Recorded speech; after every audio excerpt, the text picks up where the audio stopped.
What's up, everybody? What's up? What's up? What's up? What's going Good on? evening, How y'all everyone. doing? What's the word? What's happening? What's happening? Hope y'all doing all right. Elder Kitchens, Reverend. you looking mighty gray over there, son. Yeah, well, keep living, son. Keep living. Oh, I'm right with you. I'm not too far. No, you ain't right with me. Trust me. You still got a little ways to go. All right, all right. It's more. It's more. Oh, good. Brother Brown, he don't left. All right, we'll see what happens. He gonna come back. Anyway, glad to see y'all, man. We are live on several channels right now. Thank you. I was trying to get that done for the longest time, but we on here, so good to see everybody. How y'all doing? Fair to middling. You know, Kev. You know where my heart is right now. I know. It's a rough one right now. Yes, I got the word a couple of minutes ago, and I'm very much so just in disbelief of it. But you know, it is what it is. Yes, sir. We're gonna just keep our heads. A lot of people did not know, and I guess I didn't make it public, but a lot of people know that she was my godmother. A lot of people didn't know that. Mm-hmm. So you know, life is just life, and man, just gotta keep our heads on straight and stay happy as you can, y'all. It's a lot going on out here to make you miserable. You just don't need it, especially if you can't control it. Let it go. You know, it's just a lot happening, and you know, there are things that we can't control that we still try to put so many emotions on the things of that nature, and we end up killing ourselves. Stress will kill you before the problem will. So we gotta just try not to stress too much. But my prayers go out to my god brothers and that whole family, man. It's just just pretty hard to deal with. I don't know why Brent keeps going in and out. Something's wrong with his Wi-Fi. But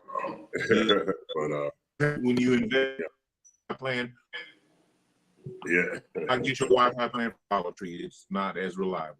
And now Scott done clocked out. Something's going on with these people. Something's happening with them. But we're still here. Yeah. We're still here. Tracy, how you doing? What's been going on? Talk to us. What's been happening? I'm doing great. Nothing spectacular is going on, but nothing bad is going on either. So that's great. Well, there you go. I see you're in a little subdued light tonight. You know. Yes. You're trying to set a certain mood, certain vibe. You know.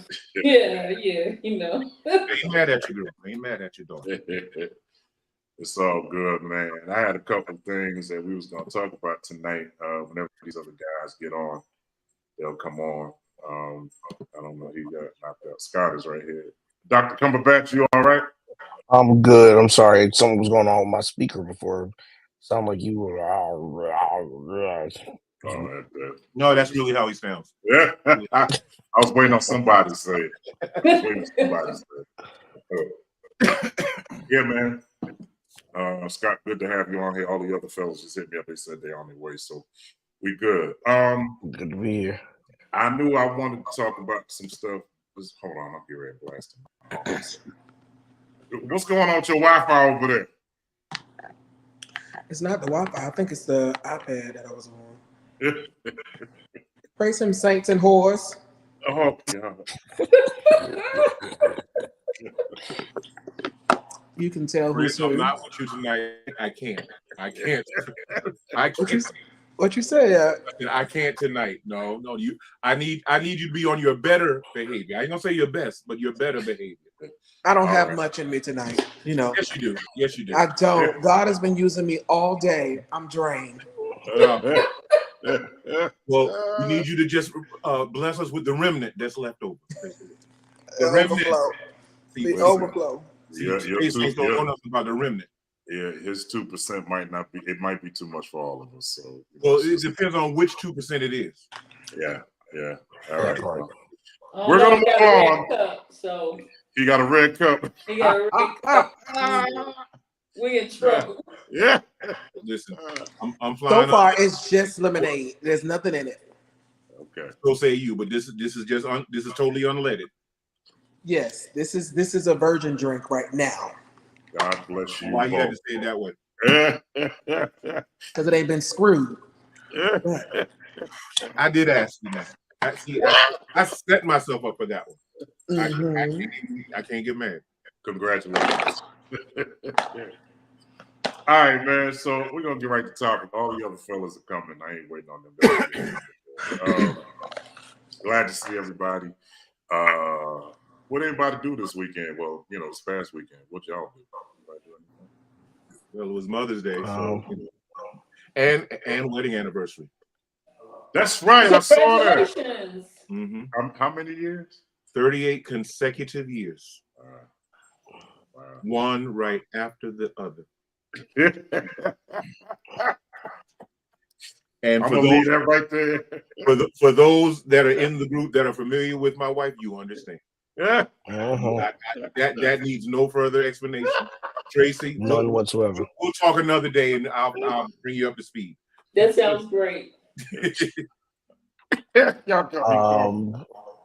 I can't. Saturday, we my home church, we did breakfast for the ladies for pre-Mother's Day, and then Terrence and I and a few others at Gospel Fest, McDonald's Gospel Fest. So Saturday was a long day, and then Sunday was a long day, and I feel like I'm just recovering. It's been a long week at work too. That's cool. Yeah, Saturday was real long.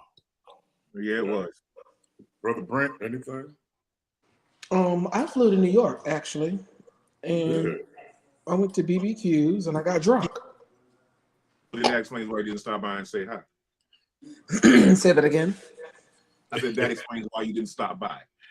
You came all the way here, and I was there literally for 24 hours. You came for Kathleen Battle? No. Okay. She was performing? Yeah, she was at the Met Sunday. Now, I love Kathleen with her shady self, but... Well, that's the thing. She hasn't been there for forever, and they finally let her come back, and she did a recital, and they said it was amazing. A lot of my friends were there. I ain't go. I didn't know anything about it. Now, if I would have... Now, I was going to go to the Met Museum, the Metropolitan Museum, just to see the exhibit after the Met Gala. Renaissance. Yeah. But I didn't get a chance to get over there because Sunday I was swimming in alcohol, okay? That BBQs will get you every time. Yes, it will, sir. Oh my God. And I had 2 of the Texas size. Did you order the extra shot too? I had like 4 of them. Oh God. Wow. Wow. You're still alive to tell about it. Oh my God, it was rubbing alcohol. I'm surprised they let you on the plane. Shit. So I went to church first. So, I had to thank the Lord that morning, Sunday morning.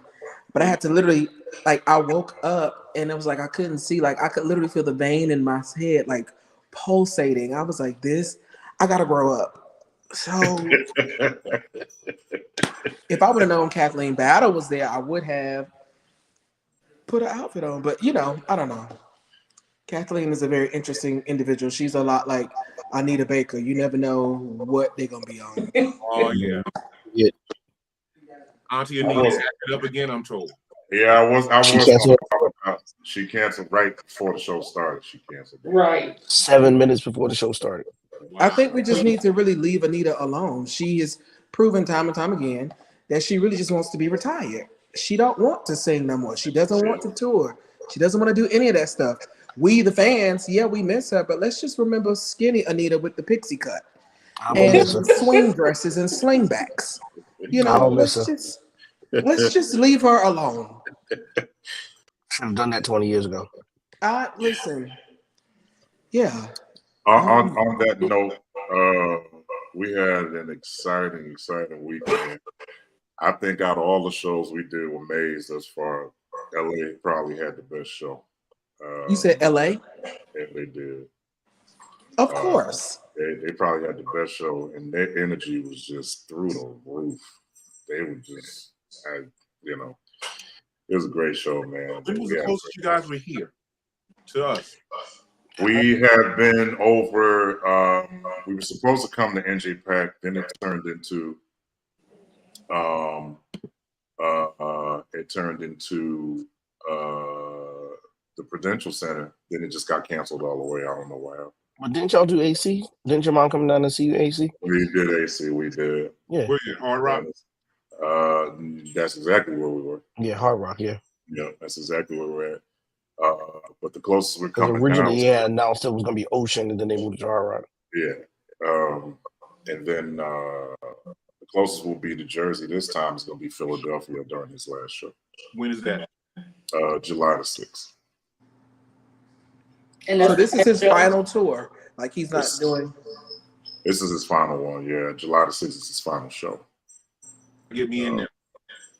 Yeah, he's still gonna be. There's still some other dates that he wants to do. He doesn't want to retire. You know, he really doesn't. He's not looking forward to that at all. But I mean, that's a consistent check. I understand that. Absolutely. Right. But he's just kind of like title Maze featuring Frankie Beverly.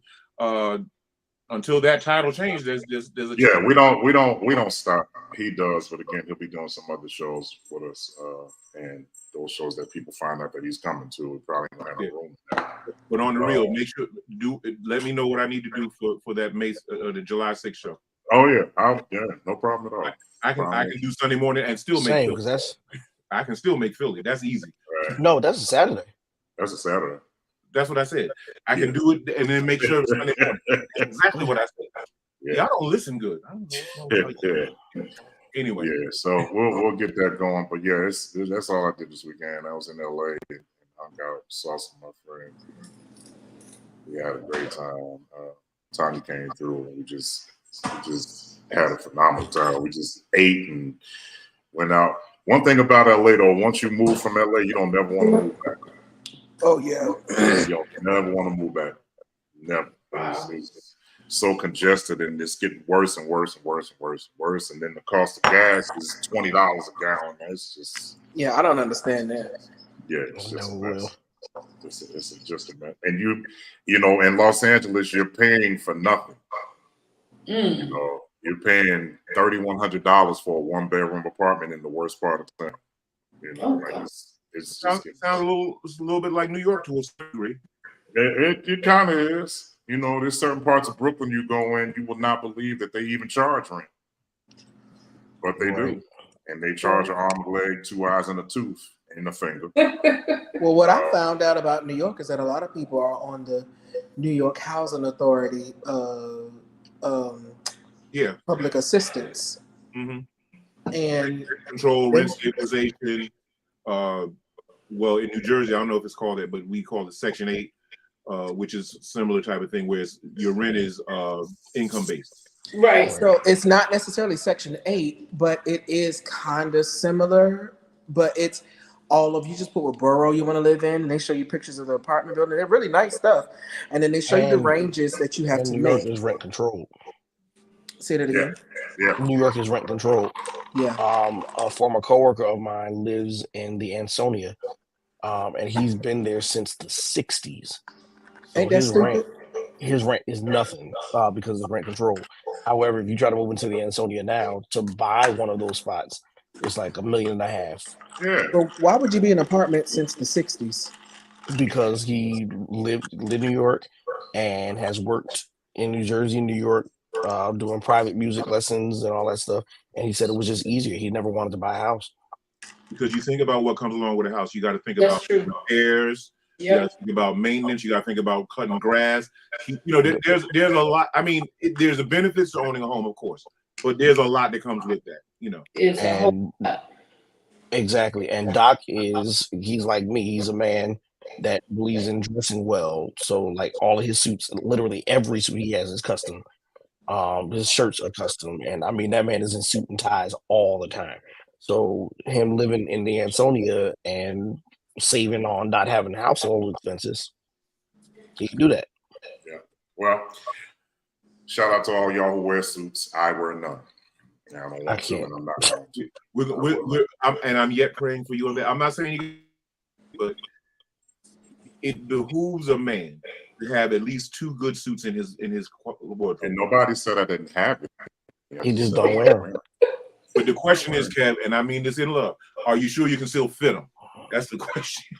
Because God has enlarged your territory. That doesn't offend me at all. Good. And the answer is they're actually too big for me. They're actually too big for you? Yes, they are. Oh, ain't God good? Mm-hmm. That ain't my testimony. that ain't my testimony. That in itself is enough to speak on what exactly is what. Yeah. So, KJ, by the way, did you get the word? Yes. We already talked about it. I did. Okay. Yeah. It was still kind of in disbelief about it. So suddenly said that's his godmother, Scott. Yeah. I never knew that. A lot of people didn't know. Wow. Yeah, but I feel bad, and one thing is she's not suffering anymore. For sure. And what we do, sometimes we're very selfish. We want to keep people here to make us comfortable. We don't want to live without them. But the truth is, They don't want to live sick. They don't want to live with tubes coming out of them and having to go to the doctor every 2 days. Nobody wants to live like that. So, it's always best that's not living. That's existing. That's existing, and at that point, it's like, who am I here for? And are you really existing at that point? No, and the answer is no.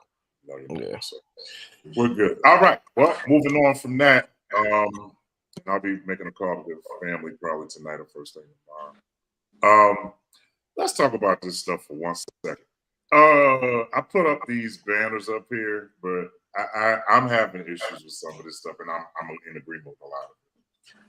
This new spectrum or this new society of people who come in church with hats on, I don't know. Maybe it's just the way I was taught. I don't know. But I can't see how, back in the day, we were talking. Take our hats off when you got to church. We were talking to remove your hat. Avery, what's up, man? You good? What's up, bro? I'm doing all right. How everybody doing tonight? Good. We're good. You in the dark, brother? You all right? I'm about to say you in the Yeah, dark. I'm in my car right now, man. Okay. All right. We'll find out why later on. All right. There you are. All right. Nah, actually, I'll tell you, I'm actually still moving. I moved last week. That's why I wasn't here last week. So I'm praise God. Congratulations. Hallelujah. Hallelujah. Bigger, smaller, or just a move from moving faith? Nah, I moved to a different house. God, I said bigger God or smaller? elevated. I moved from my old house. Is it a bigger house or a smaller house? Nah, it's big, bro. Okay, all right. Well, there you go. So the Lord knows what he you're was doing. filling up the house? Is that you needed the space? No, he can build a house already. No, trust me, my storage is full. I'm good. I got enough kids, dogs, and a wife. I don't need no more space. Yeah. There you go. Yeah. It's all good. What did he say from a student to a student like that? You know what? Hey, so what do you guys think about that? Literally, I don't know. It's a new day and age these days where there was one issue back in 2017, I want to say, where myself, Mike Burrell were at a concert. We played for this group that we used to play for. Mike had a hat on. And it sparked such an array of conversation and all of that. And at the time, I was kind of like, you guys are just doing way too much. Stop trying to kind of pay attention to that. But I saw some stuff that actually got even worse. And I was like, all right, now I understand that one issue may have been something, but to be in the situation now with, they ain't just wearing hats with brims on. They wearing them to the back. They wearing them to the side. I just don't know what's going on. Anybody know? So here's what I was always taught about a hat. A hat is a head covering to keep you protected from the elements when you go outside. There's no reason for you to wear one once you come inside the building. And if you walk into a public space like a school, our students, that's a part of the dress code policy. They cannot walk in with a hat on their head. It's out of order. So if we can treat a school that way, why do we treat God's house any less than? Right. That's what Bishop Pettiford always said. He always said, "Now, son, you know how he sound. Now, son, if you won't wear a hat in the courtroom, why would you wear a hat in? It just don't make sense. Because if you don't, then who are?" Yeah, Right. who are? That's right. That's exactly what he said. Not us, then who are? You don't who are. If not us, then who are? And I say what Scott says, man. If there has to be some sign of reverence somewhere, you know. I'm not. It has to be a part of where it has to be reverence, where you come into God's house, you know, respectably. And if you don't go to your job, or some people do, if you don't go to the courtroom in front of the magistrate with a hat on, then why would you do that in the house of God? Listen, we can honestly say that the standards of what is considered good manners and whatnot has changed. It has deteriorated. I know this is going to make me sound old, but it's not coming from a place of old, just coming from a place of respect.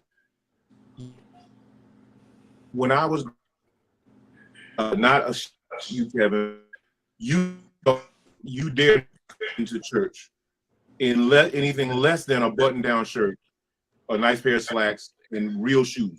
You know, I'm not so hung up on dress and attire that I don't think it's okay for us to kind of be relaxed a little bit. But I think that some people have taken it too far. And to Avery's point and to Scott's point, there are other arenas of life where we know these things are totally unacceptable. We have no problem with compliance there. But when it comes to the house of God, now all of a sudden we want to take on a whole nother perspective on it. And that's just me.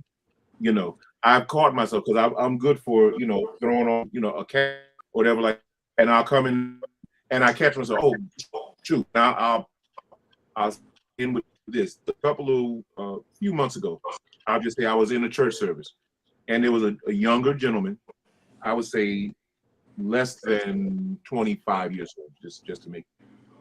He's sitting in church. Service is going on full out, wearing a hat. So I went up to him privately, quietly, and I, you know, whispered in his ear. I said, you know, generally, gentlemen take their hats off when they're inside a building. He turned, looked at me, and shook his head, and went on about his business and kept that hat on his head like I hadn't said nothing. Disrespect. So, honestly, I don't know the person personally, but I think it just didn't permeate that, you know, okay, oh, I'm talking about you. You know, it just wasn't registering. Tracy, do you have anything to bring in on that? Yeah, I think it's absolutely just tacky. You know, you're in church. Take it. Okay.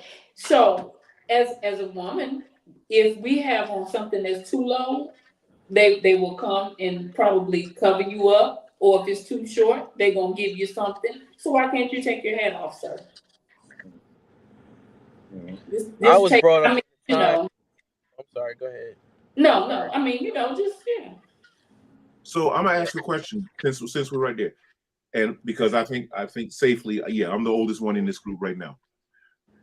Is that a reflection on me and my generation that we have not related the right thing to people, or what, is it just a generation that's just decided they want different? No, I think what it is people just doing what they want to do and they don't want to be told that this is wrong or this is right. I think it's just people who want to try to bring this new age God looking at us like this, when in reality, there are some traditions that I wish would die, but that's one that I wish wouldn't. Because it shows a sense of respect. You know, if we go back in time, I wasn't there, but, you know, back in the old days when a man, you know, came into a building, he took off his hat. When he saw a female, he took off his hat. I was about to say that, bro. When he was trying to date a woman or he was trying to be in a woman's presence, you know, or if he was leaving a woman, he would put his hat on, he would tip his hat and say, ma'am. Mm-hmm. You know, he would do something that shows some kind of respect towards that.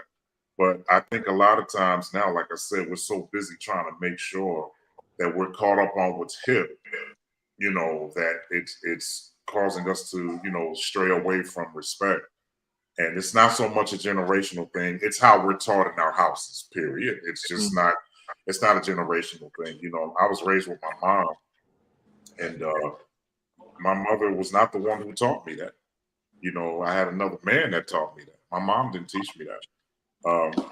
But I learned it, and I look at it now, and someone would say, you know, well, you know, I ain't got to do all of that. You know, we good or whatever. It's just a respect thing, you know, and I don't think it's generational. I think it's more informed information that we receive from our households, you know, as opposed to, you know, because some of our churches are our village too.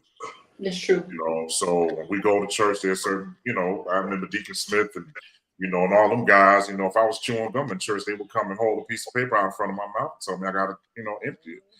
These days, you tell a person you can't eat in here, they get very better upset. not act You like might you give wasn't. a fight.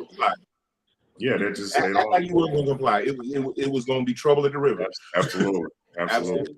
Kev, do you remember your hat story? You do, I'm sure, when I tell you. I was at Fellowship Baptist Church in Jersey. So let me tell y'all real quick. I came into church. We were doing a recording there, and I came into church. It was at Fellowship on Elizabeth Avenue in Newark, New Jersey. And I came inside, and I forgot I had my hat on. Now, I do take my hat off. I forgot I had it. And this lady came up to me, and I mean, just stern and nasty, and, you know, we don't wear hats in church. You need to take your hat off. And I said, okay. All right. Now, I knew the pastor. I knew his wife. I was good friends with his daughter. So, of course, I was going to tell him maybe one of your members was kind of, you know. But she can't. I mean, her finger was about maybe 3 centimeters from my nose. Should have bit it. And when I tell you, I took my hat off and I watched her walk outside. I had to go and get something from my car.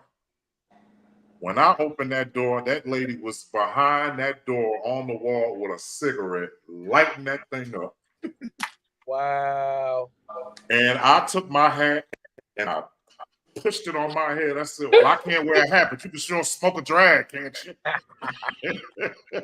And she said, well, I'm not in the church. I said, you on the church? Where you at? I mean, her smoke was huge. And I just said, all right, you know, and that was the hat story you talking about. And I went and told the pastor and everything. He found out who it was. He let her have it. But again, I forgot it was on it, which brings me to my point. It's like, you know, we have to show some sign of respect. There was another pastor in California that said, if you can't wear it to the courthouse, don't wear it to the church house. Right. You know, if you don't wear it inside there, don't wear it inside, you know. And I just think it's a disrespect thing. I don't know of any other way to say it, but that, you know, we have to be very careful about how we. Can I ask Tracy a question? Is there something, Tracy, right? Yes. Yeah. Make sure I'm old. I'm forgetting things. You good. Put your glasses on. No, I can see. You know, you lucky we are, because I would tell you something. Yeah, Terrence would have smacked me upside my head if I was in front of him. Absolutely. So, for gentlemen, it's the hats. Is there something about women in the church or whatever, something that you think they should do, they don't do? What would you say? Maybe not comparable, but, you know, something. I can't think of anything at the moment. Not at the moment. No, not at the moment. Just curious. Well, let me also say this. I think it's the pastor's fault. I think the pastors nowadays have been so lenient because they're so scared that they make a good musician that they won't be able to sit and chastise, and not necessarily chastise, but get on the musicians about wearing hats in the church. A lot of these musicians think they're on R&B gigs. So I think if the pastor were to say something about this and keep the standard of the church with reverence to God, then we wouldn't have these problems. You just touched on something, Avery, and I'm going to ask the group and anybody that's listening too. I have a peeve when it comes to this. I have a problem personally when I hear musicians come into the church and talk about their church assignment as a gig. See? I hear a lot of it. I got a gig at the church. I'm like, you have a what at the where? You know, in my view, the church is not a gig. And I think that some of what we're talking about in terms of behavior and whatnot, because too much of a worldly presence has slipped into our view of church and how we handle ourselves. I don't know if anybody else has that. No, you're right. I agree. I agree. Yeah. I ain't never called it that. I never put the two. But I do hear some musicians talk about, I got this gig at the church. I'm like, you got a who? Yeah. No, I'm sorry. Tracy, go ahead. Go ahead, Tracy. I have played in my lifetime at some point in time with a musician that would cuss during service. I mean, I've been to plenty of those. The saints would be testifying, and he just cussing. One lady had testified about how many children she had. This nut starts playing. How does it feel? Oh my God! Oh God! I said, "Sir, come on, man. Come on." What? And another saint knew what he was playing, so she cut her eyes like, "Is he for real?" Hey, y'all hired him. That's who you hired. Back in our day, they wouldn't let anybody play on instruments. I don't care how good you are. You had to be saved, sanctified, filled with the Holy Ghost, the tithe payer, and the list go on and on before you hit on. Talking about cussing on the instrument. Yeah. Well, y'all heard after that thing that happened over at Vincent Bohannon's thing a long time ago. Y'all, that was bad. Feel me? And I really do. Oh, when they were talking on the in-ears. They were talking in the in-ears, but the fool talking didn't realize that the feed was going into the live stream. Oh God! Oh, well, I'm told that the sound man knew it, and they did it on purpose. He's the one that did it. Ooh. But everything that was being said in those microphones was being heard on the live stream. And they were talking about who was in the audience and who was going home with who. And it was bad. Some other stuff. So, but wait, can we go back to what was just said? What Tracy said. Did you say the musician started playing "How Does It Feel"? Yeah, no. Yeah, no. I think we all clear on that now. Flat out, I think I would have got up and left. I would have left. You've been fired. Yeah, I would have left. It's one thing to do it in jest. It's another thing in the middle of testimony service. Come on now. Yeah. While the woman was talking, she was trying to give her heart. It is funny, Brent, but I'm just saying. It's hilarious. And she was talking about how many kids she had because it was a large number. So he said, "Oh," and it started playing. How does it feel? I said, "No." And I'm on base trying to keep a straight face, like this ain't me. I just laughed. I ain't got it. That's when you just hold your hands up so everybody say, "No, I ain't doing it. I'm not playing. It ain't me." Yeah, well, I mean, reverence got to come back to the house of God, man. It's just a problem. It's a lack of reverence in every aspect. It's not just musicians. But you know what's interesting about that is, Mario, what's not up, something man? that you hear in every sect of Christianity. It's mostly in I hate to say it, mostly in Baptist, Pentecostal churches. The Negroes. It's us. The Negroes. The Negroes. Negroes. What movie was that? All right, let's Coming to America. No, it was Traded Places. They traded places. We'll send both. Negro. He's a Negro. The Regina. Let's go to this. Hey, Brent, I need you to chime in on this one. I just went through it a couple of weeks ago. Oh Lord, I'm looking at these. I'm looking at these tags. Oh. Good Lord. Yeah. This weed aroma in the church. I've had musicians pass by me shaking my hand, and by the time they got to their chair, I done had 5 contacts. Good God. Just sitting there. I done took a whiff, and now I'm starting to see unicorns and polar bears and stuff. And all of a sudden, you're real hungry. Yeah, I was like, why am I ready to eat now? I just ate before I got here, and I'm hungry again. Where my chips at? All right, Brent, you want to speak on that real quick? Why are you picking on Brent? What you trying to say? I just want him to start it. That's all. I just want him to start it. See, Brent, I got your back, bro. Thank you so much. As a participant of medicinal luxuries and pleasures,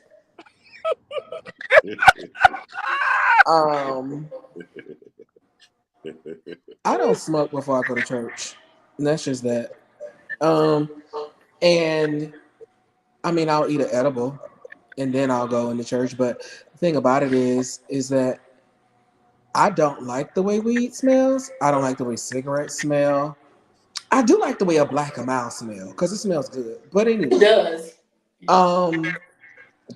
Those types of things, I think it is kind of. I think it's disrespectful that you don't try to cover it up. Now, at least back in the day, when somebody was smoking a cigarette, they would try to cover it up with strong cologne or perfume. And that's try what to that cover diamond it. Some of them smell like white diamonds and White diamonds, yeah, or Old Spice. And they try to cover it up, but you know, I know that some people just don't care, you know. They just don't care because they want. I mean, it's like, oh well, it's legal in a lot of places, right? So it's not anything they're doing illegally now. Some of them sell it, so they got it on them. Some of them not even smoking it, but because they have it on their person, you could smell it. It permeates through their body, and then, or if you're around somebody who is smoking and it gets in your clothes. I've been in that situation too, and I went around my mom, and she was like, "Are you high?" I was like, "No, not yet, but I will be." She's like, "Well, why you smell like weed?" Well, I was just with somebody that does it, you know. Yes, Brute. Brute was another one. Yes, Brute. Oh my gosh, that's the first one I thought about. And Wink too. I think that if you're gonna do it, don't do it before church. And if you're gonna do it before church, at least air out. You know what I'm saying? Like air out, because you know who's really good for that? Leandria Johnson brothers. Like they're really good for that. Like I know them, and one time we were at a concert and I smelt them before I saw them. I was like, oh my God. But when I tell them Negroes played like nobody's business, I bet they did. It was ridiculous. I mean, and of course, you know, Leandra was up there drunk herself, but it was, I'm like, there was just a cloud, and it was so bad. Like everybody was like, oh my God, like this whole church smelled like weed. And I'm like, how many blunts did y'all smoke before y'all got in here? Like, come on. Obviously enough. Jesus. I don't know. I remember, like I said, I know a lot of people. Anybody else? Y'all can speak on it. Anybody else? It's a quartet smell these days. That's how quartet concerts smell. Yeah, I hate it. I remember quartets concerts used to smell like cigarettes. It smells like cigarettes and alcohol. Now they done graduated. And Schaefer cigarette to cigarette weed. Don't forget the Crown Royal. And wet panties. Yes. And what, Brent? Wet panties. Oh, those are quartet concerts I remember. Them old women were whores. They was laying it low and spreading it wide, and every last one of them had a jerry curl, the men and the women. End up there shaking people. All you smelt was activator cigarettes. I was about to say you smell activator. Activator cigarettes and wet panties. That's all you smell. Jesus. Yeah, that's right. And them women be so hot. You know, when a woman is horny, the heat radiates off her body. And so it was to be so hot in that church. And I mean, they just fanning. Just everything moist. And it was because you got a church full of human heaters. Human heaters. Am I lying, Miss Tracy? a woman is in the mood, you can feel the heat radiating off her body. I know what I'm saying. Now, I may not have been there, but I know what I'm saying. Oh no. Rise. You know, I have a different testimony. Thank you, Lord. However, God is good. Kevin, shut up. I can't. Woman, shut up. Stop talking. Well, I'll chime in. As has already been said, the difference in 2024 is that in a lot of places it's now legal. So that changes the conversation a little bit. It's not just, but now the question still comes, is it immoral? You know, and you're going to get a lot of different, you know, views and opinions on that. Like everybody else, I think that whatever you choose to indulge in is your personal business, because you have to answer to God for you, not me. That's right. That being said, kind of like the hat thing, it's just a respectful thing. If you're going into a certain environment, why would you want that aura? Why would you want to bring that aura in essence into a holy environment? That's right. My holy environment. That's a good one. Maggie Venture was Holy. on here.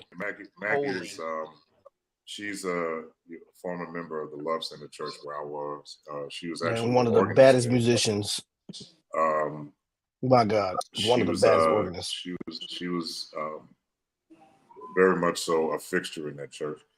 And Love Center was a church that you came as you were. Literally.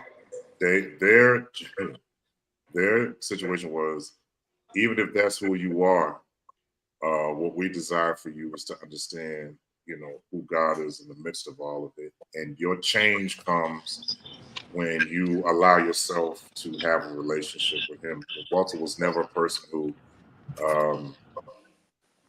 judged anybody. And the first thing he would say is, I'm no different from nobody else. You know, and he was very much, you know, a person who stood with that. And he allowed people to wear hats and stuff. His thing was bring them all in, let's get them to know God. And then after that, you know, what they decide to do was on them and God. It's not on him. So Love Center was a liberal church.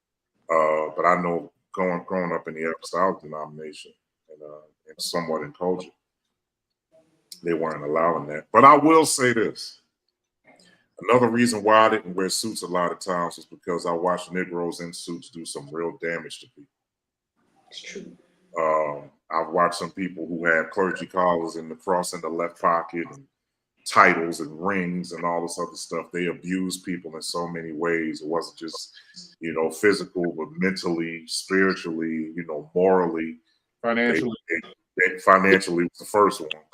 You know, they just damaged people. So I didn't want to look like that. And that was my only struggle with that. Well, sound like this is a good time for you to be delivered. Lift your hands. Let's go to the Father right now. You come up out of that. Okay? Walter Hawkins said, you don't have to stay in a shape that you're in. Because the potter wants to put you back together again.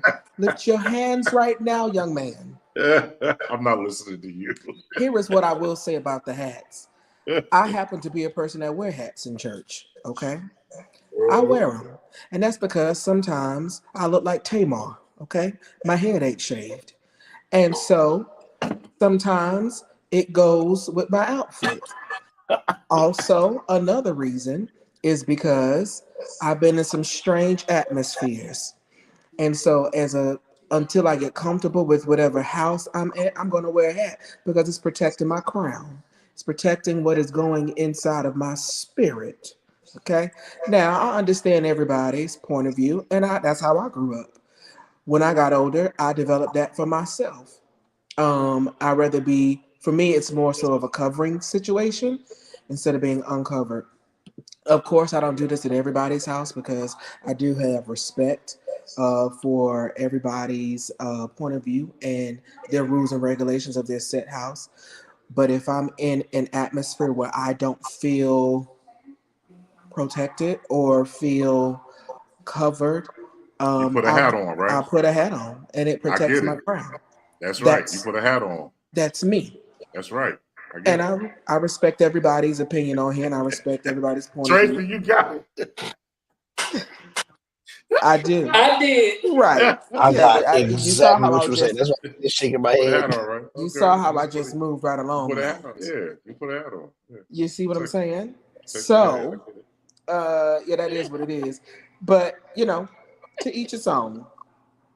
Well, with that being said, let's move and on we're to the moving. next thing. Yeah, we're Towards going the to Kevin Bond.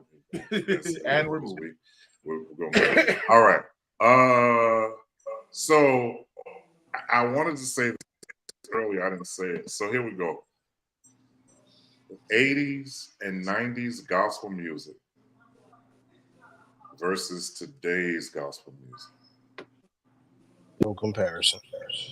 No Hey, comparison. how about we define gospel? That's the problem, because a lot of stuff that's defined as gospel music isn't gospel music, Inspirational. and that's the problem. That's right. And very little inspiration. Inspirational. Yeah. Kevin Sampson, I know where you're trying to go tonight. And I want you to know I'm not on this ride with you, okay? I'm not, hey man, I'm just asking. I know where you're trying to go. I'm just asking questions. Here is the difference between gospel artists today and gospel artists of the 80s and 90s. Strap in, get ready. Here it The comes. ones in the 80s and 90s, they had a contract spirit and a broken heart. So the ones today, it's about a paycheck. It's not necessarily about soul winning. It's about being a diva. It's about being a celebrity. It's about being it's about, the Bible talks about your gift will make room for you, but a lot of them have made room for themselves, and their gift is just lackluster. Versus the ones in the 80s and 90s, they really wrote songs based off of a devotional life that they lived off of the stage. They studied the word. They studied the Bible. That is why the Hawkins and the Thompson Community Singers and Orlando Draper and Donald Lawrence and all of them, that's why their songs were biblical references. They went to Bible study. They went to prayer service.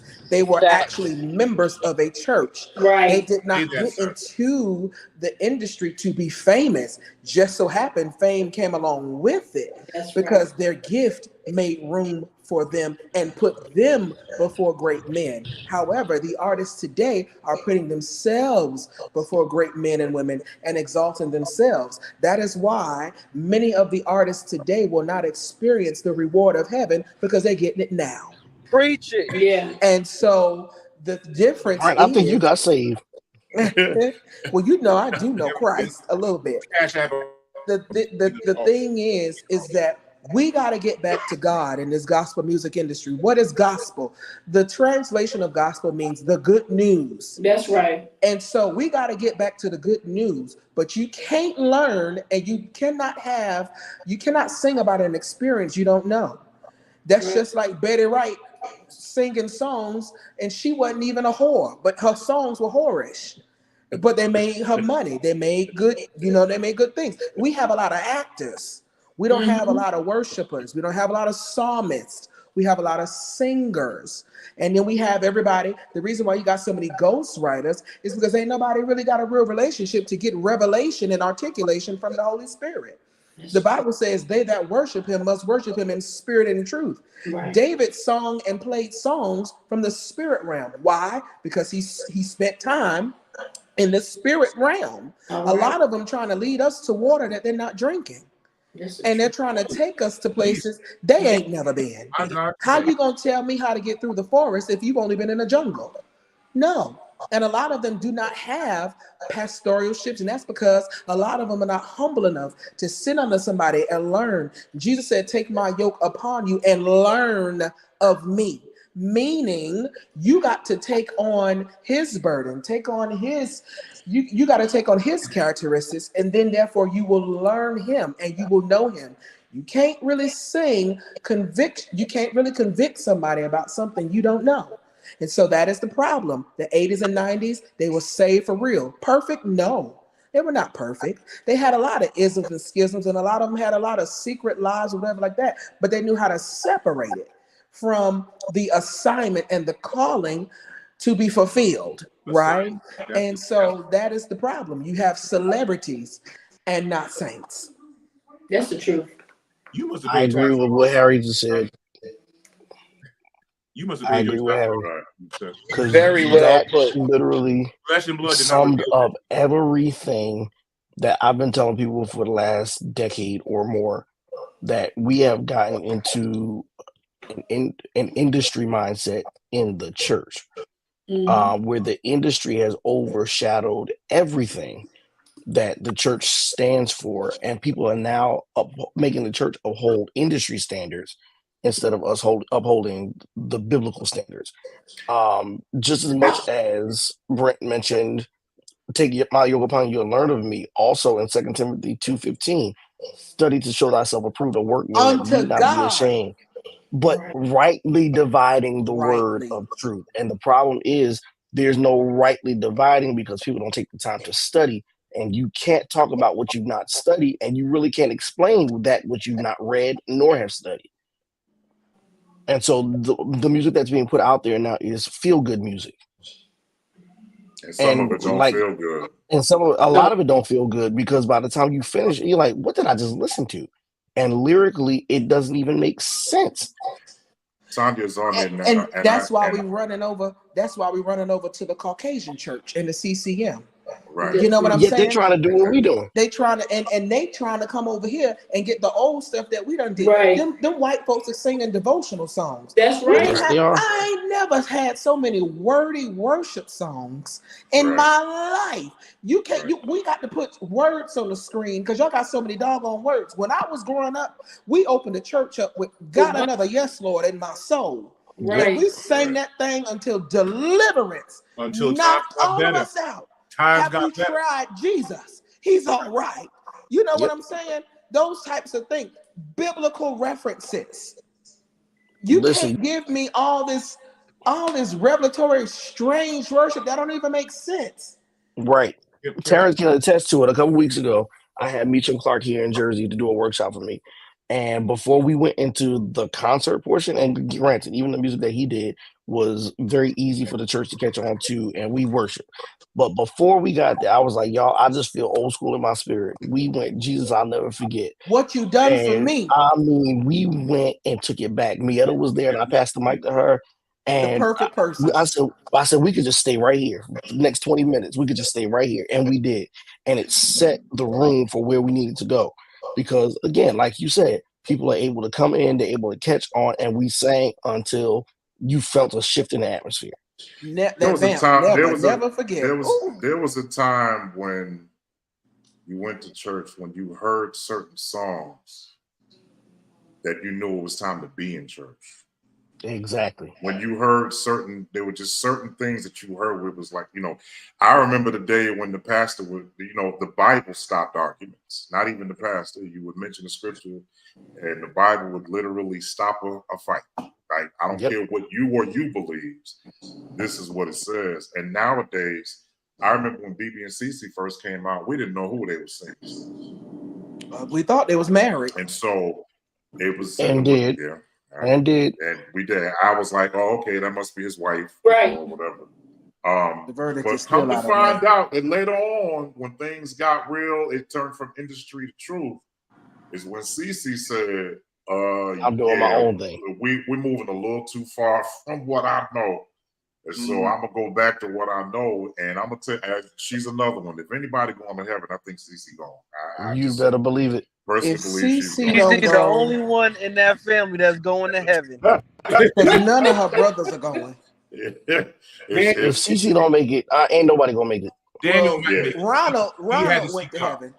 Ronald, the only other one that'll be up in there in the pearly gates. Right. But you know what, Kevin, to your point, that is a very good point.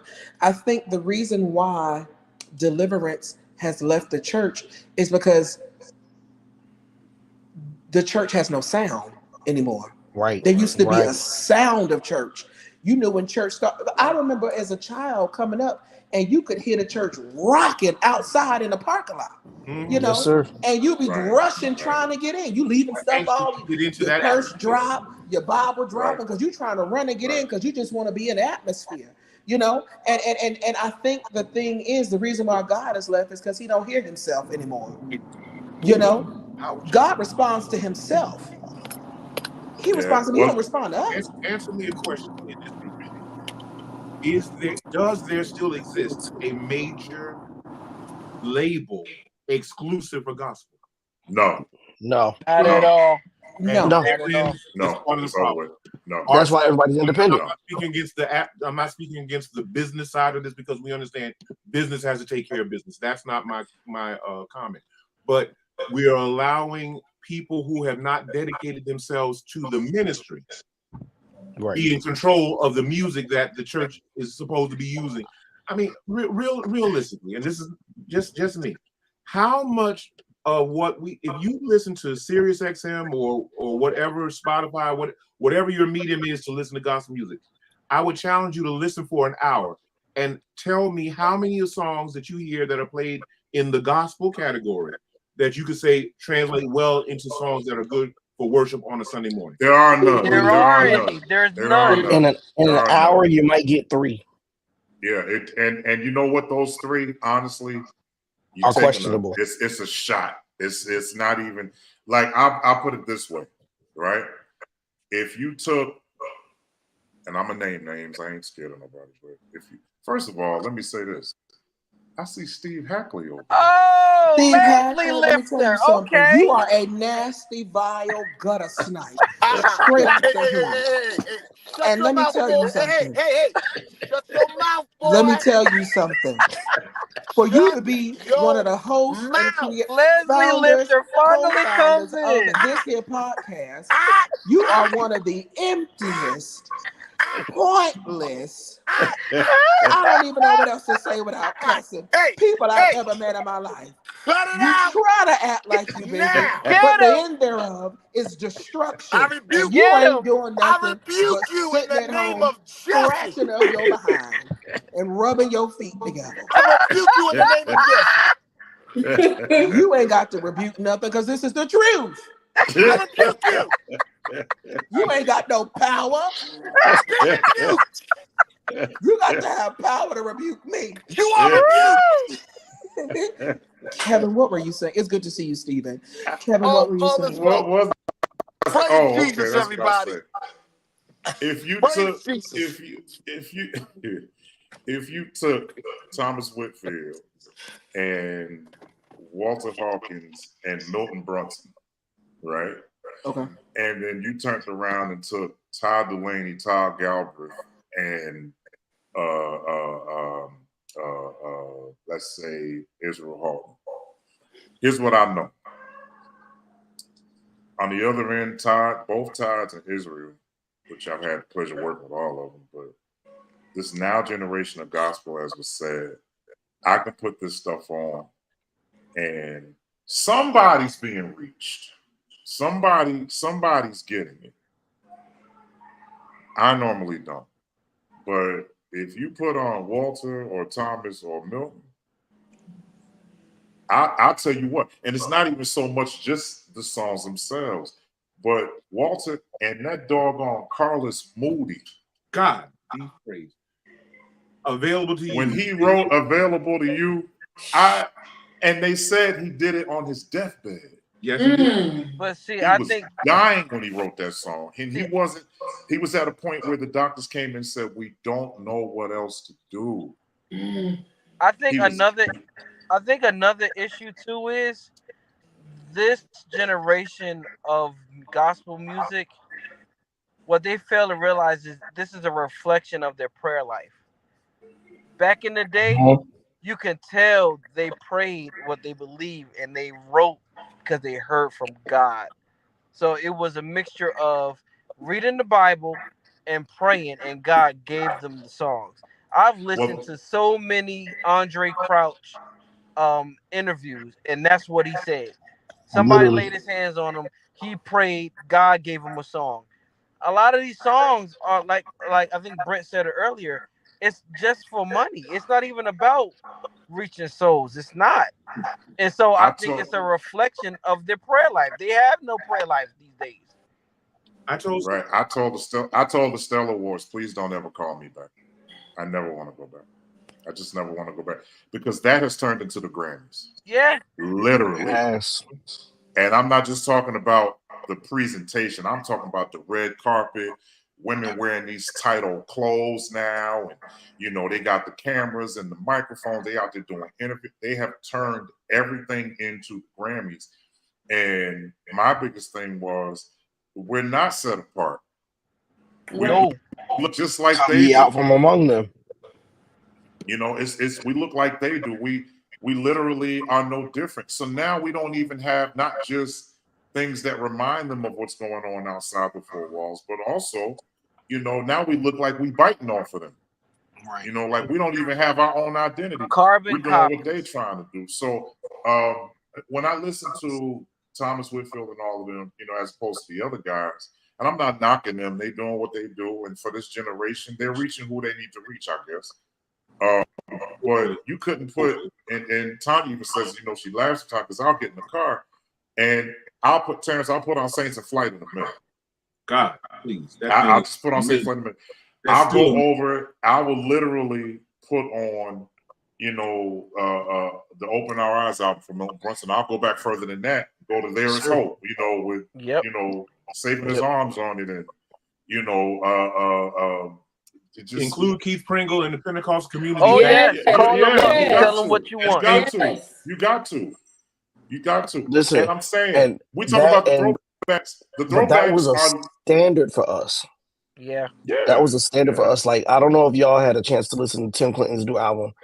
That thing is beautiful, bro. When I tell you, he let me hear it Sunday night before it released. It came out Tuesday. He hit me Sunday. He was like, Scott, I want you to listen to this. And just from the invocation, with him interspersing Bishop Wagner and Bishop Iona Locke, Meacham is on the pipe organ. I'm sitting here looking at my computer and looking at him going, you talk to God about this. Yeah. And you could feel it from the very beginning of that project to the end of it. And all he did was took hymns. That was it. I was blown away with it as well. People scared. He didn't even have to go to the hymns. That invocation alone was like, my God, today. But again, Meacham is playing All Hail the Power of Jesus' Name. Meacham is playing All Hail the Power of Jesus' Name on the pipe organ underneath. You talking about Meacham Clark? Yes, sir.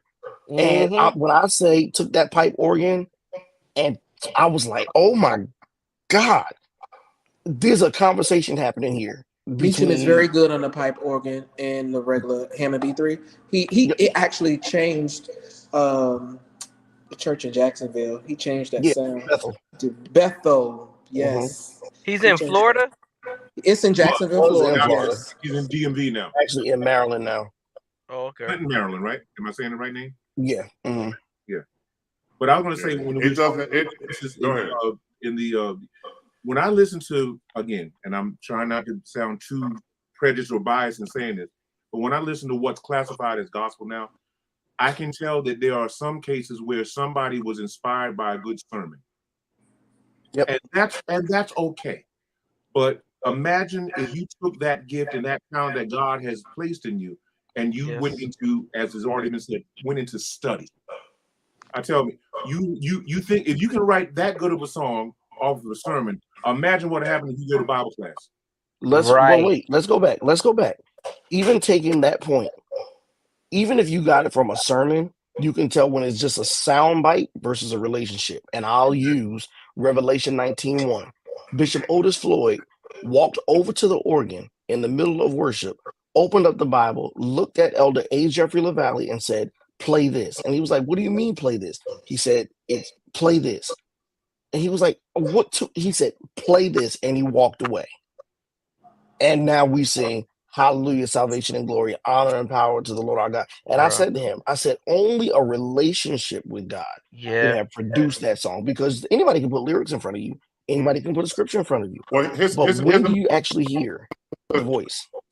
Go ahead. Here's another fixture on a musical genre that I've had the honor of playing with some years. Even in blues, right? The reason why some blues songs are so doggone popular does not come from what they thought they heard or what they thought they saw.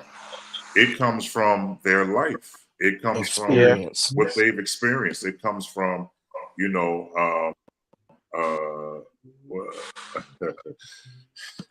it comes from. What BB King say? Nobody loves me but my mother. No, but I No, get that. I mean, it does come from but experience. it comes from experience. And what I was going to say was that when I listen to blues, because I listen to all types of music, I don't listen to one fast. Obviously, I don't. So that. But I think the biggest thing with me was a lot of people that I've listened to, who I've grown accustomed to, are people who are very popular in my eyes because they were honest about where they are, and they told the truth about where they are. With blues, they told you, listen, I was born in the boondocks or in the boonies and the bayous, and I was, all that kind of stuff. And they told the story.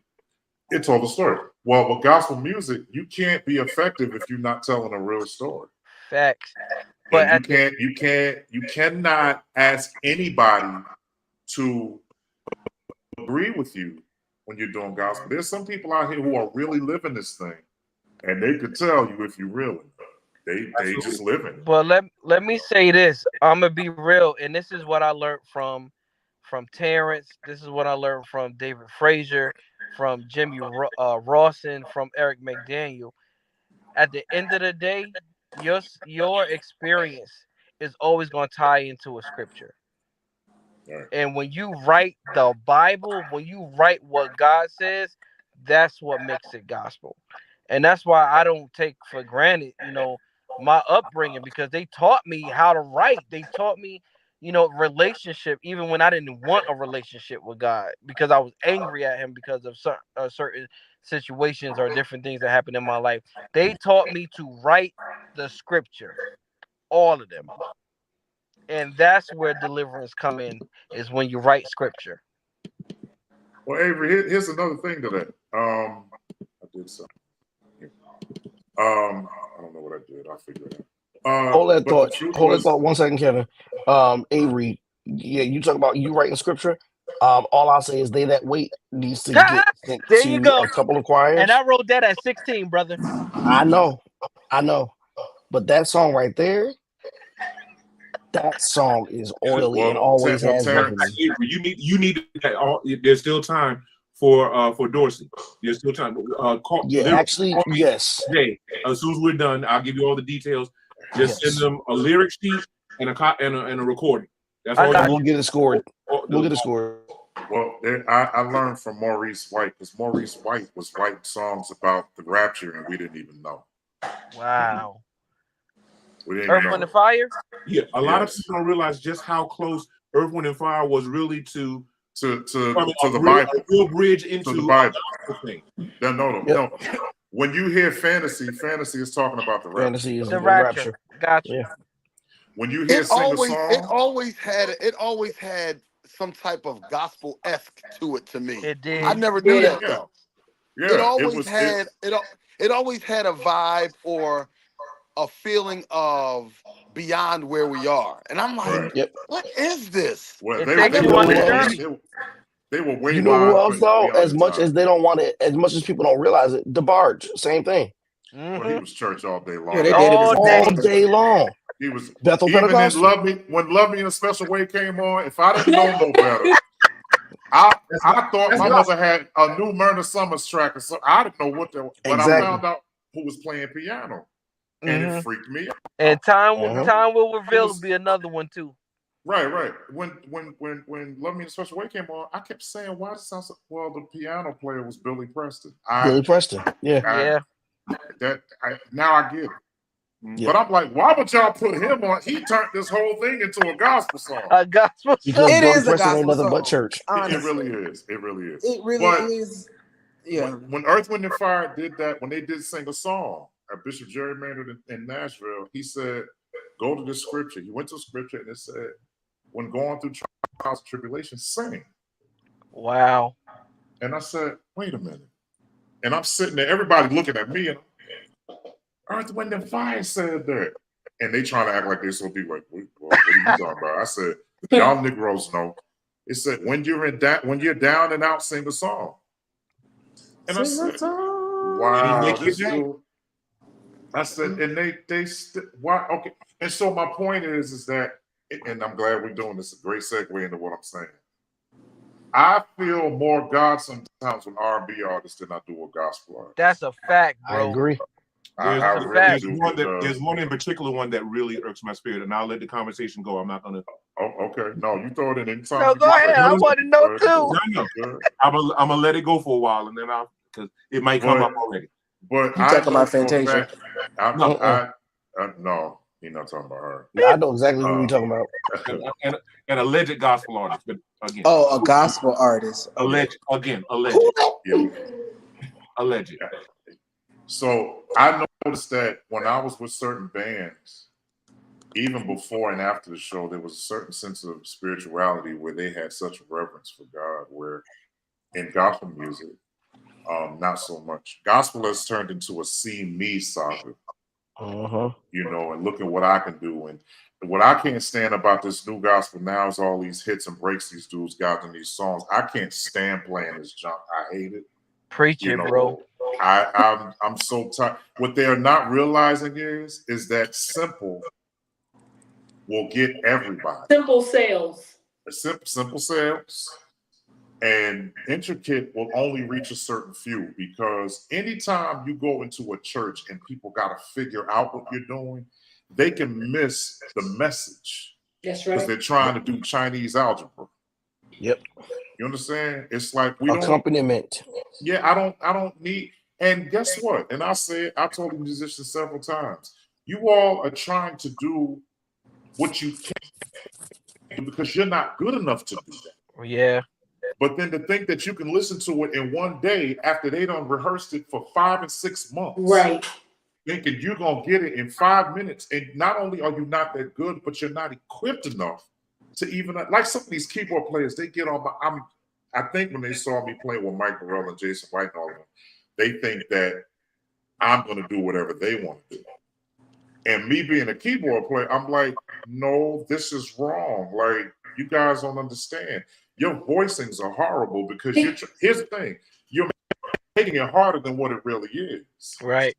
But you're not that good to even play the intricate stuff. So I know the simple stuff is really going to be over you. A lot of them have ADHD. ADHD. I was going to say that. True. Out of my mouth. Literally, that was what was. And a lot of them are coked out. They be on cocaine and weed and ecstasy and all this other kind of stuff. Heroin. Some of them are just stupid. Heroin. Yeah, and you say heroin. And I think that's the biggest thing. It's like, you know, let's just be clear about it.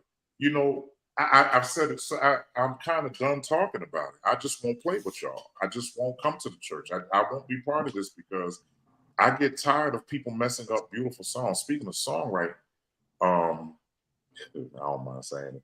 I wrote a song on my album I did back. Terrence, when did I do that album? Back in like 2008? No, 2000. What are these alleged songs? You mean the one you did with the group or the other one? The ones I did with the group, yeah. Yeah. I wrote a song. I had gotten arrested for something I did not do, and they proved I didn't do it. And anyway. Allegedly. Arrested. Jesus. No, I was in jail for like 4.5 days. But I wrote a song and I had to write because I kept saying in that cell, I kept saying, I didn't do this. Why am I in here? I didn't do this. No, it's they not only could they not prove, they found out later it was a lie. I didn't do it. But I sat there and I wrote a song, and it was a song about purify my heart. And I just could not understand why I was writing this song. But the lyrics that I wrote were there are some things that I should not know. There are some places that I should not go. I want the life I live to be pleasing in your sight. Everything that's wrong, please make it right. Like, I don't know. I want to find this Negro that did this. I really want to, you know. The second verse of it was, there are some thoughts that I need to let go. Thoughts of revenge to my enemies. That won't. Who's playing it? Why are you playing it? Tell the kids, you already know what it was. What I'm saying. But it said there's what was the second verse? There are some thoughts that I should let go, thoughts of revenge to my enemies that won't allow me to grow. For this feeling I have from the pain inside does not reflect your love. You said vengeance is mine, I'll deal with it in time. For now, just trust and let go. Then it said, Lord, I need you to cleanse me from deep within. Lord, please take control. And I'm sitting up here like, I don't want to write this. Go find them. You said vengeance is yours. Take your authority. Go kill them because they got me locked up in the cell right now. You know, but it came from an experience where what I learned at that time, that was a song basically saying, even though I was done wrong, not only do I need to forgive them, but I need to forgive myself. Yeah. You know what I'm saying? People ain't writing songs like that no more. No. They're not talking about, Lord, I want to forgive this person, but please let me learn how to forgive me so it'll be easier for me to forgive them. Well, Kev, the reason that's why so I true, feel like bro. they're not writing them songs like that nowadays because nobody wants to humble themselves to forgive anybody. That's a fact. Everybody wants to put people on blast. Everybody Revenge. wants to get people together. You know what I mean? Right. It's not popular to reconcile. I'm done. Right. Well, who have you reconciled with, Stephen? Uh-oh. Oh, Jesus. You need to be reconciled, and I'm gonna leave you alone. You ain't been here for 4 months. I'm gonna get you every time I think about something. Well, don't think about me. No. Yo, I'm gonna tell a God honest story, yo. Like, I was going through with my baby moms, and Oh no. like we was just arguing, fussing, and fighting. So this is when I was actually playing the drums for Tehillah, and I'll never forget it. The rehearsal was just everybody was just mad. Mietta was mad. The musicians was mad. Terrence wasn't there. He didn't show up at all. Sounds about right. But no. But anyway, Linda got up on the mic, and she was just, she kind of settled us down, and she started praying. And while she was praying, the Lord gave me a melody in my head, and so I just got on the organ and I started playing. The very next day, I said, Mietta, I got a song for you. She said, what's the lyrics? And I told her, I said, this is the lyrics. I said, there may be some obstacles in your way. You cannot make it through the day, but trials come to make you strong. Just don't give up. It won't be long. God knows and he cares. He knows what you can bear. And out of that pain that I went through because of the experience between what I was dealing with my baby moms, I birthed the song No Weapon, bro. So that's the thing. Nobody writes songs like that from experience. Everybody writes, because they want money. It's not about that. It's about the experience and what God, kind of shows you what to, how to handle stuff. So No Weapon. Zach Williams, No Weapon? No, you not heard this. This is on an independent project. Oh, okay. But I was listening to something on the radio the other day, and it started out as Donnie's Speak to My Heart, and then it took a whole nother. I said, nobody even wants to even write an original melody anymore. And it's okay. I mean, for years, everybody's always thought a little bit of this, a little bit of that. I'm not, but to the point where it was like, okay, you just didn't feel a new inspiration to do something different. That burns me up. I'm sorry. Yeah, they copycats. Right. That is so true. And I think one of my favorite worship songs is like when there's a lot of stuff going on. God used this man to write this song. My mind is telling me no.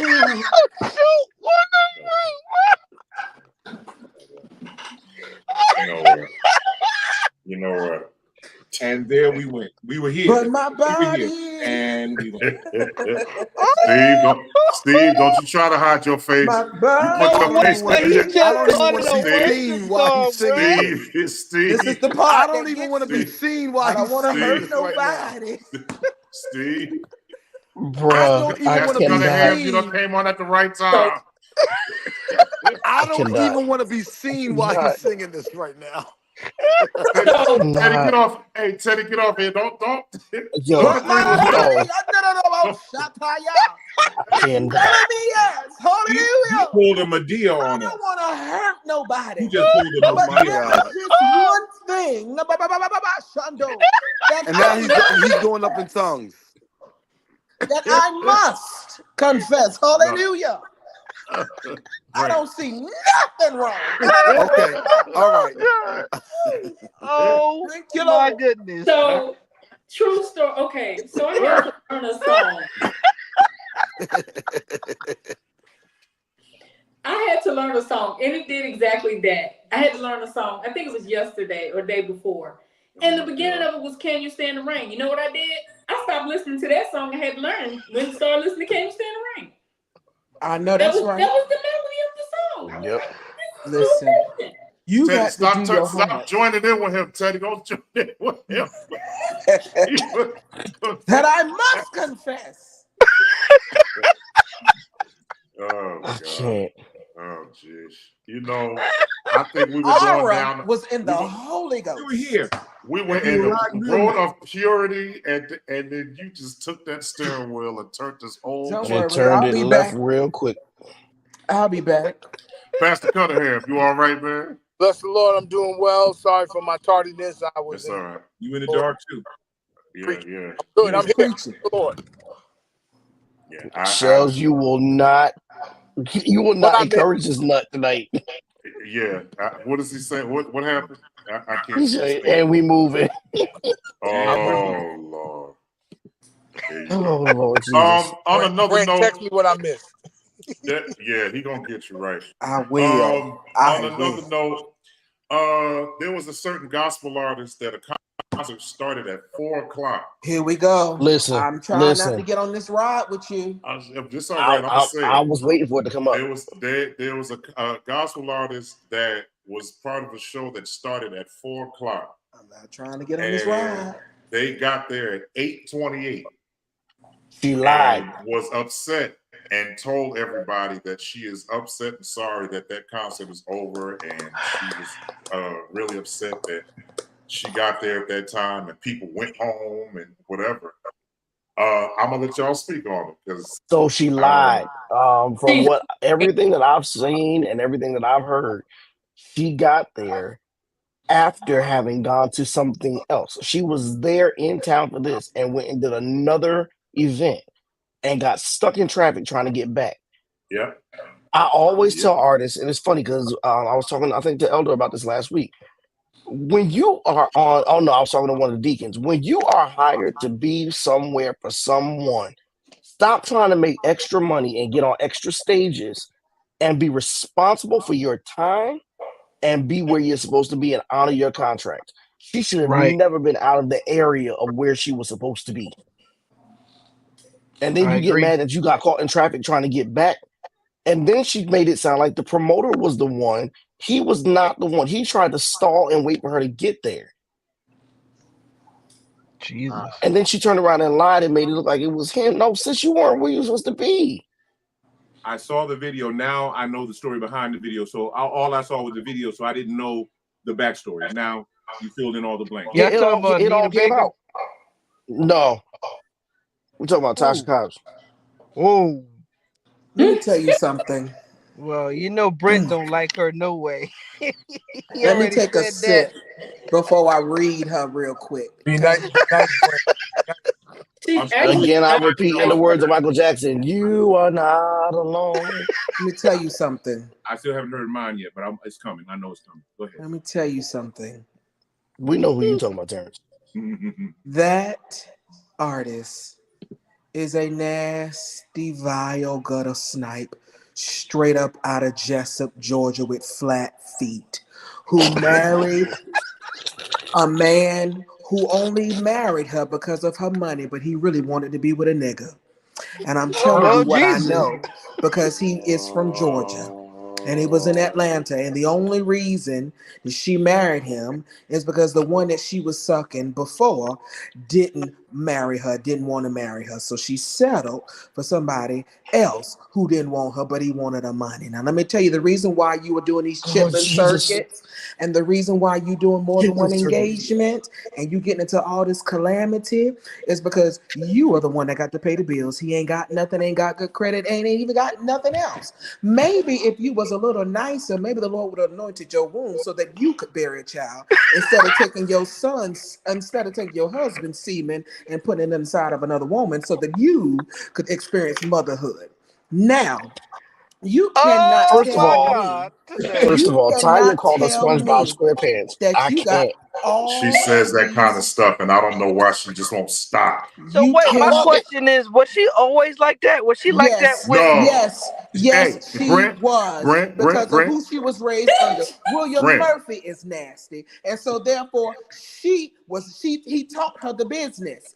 And the reason why she was the first member, and when he started his church in Georgia, is because that's who he was messing with. well Okay, and Jesus? so the reason Do she Jesus. learned on it, because first of all, you're not gonna tell me that you're gonna go from a nobody to a Grammy Award winning. The only reason that people know you today is because of them convocations Full Gospel used to have when he was over the music department. And the only reason that you sang in his church is because he only had 3 members, you and 2 other people.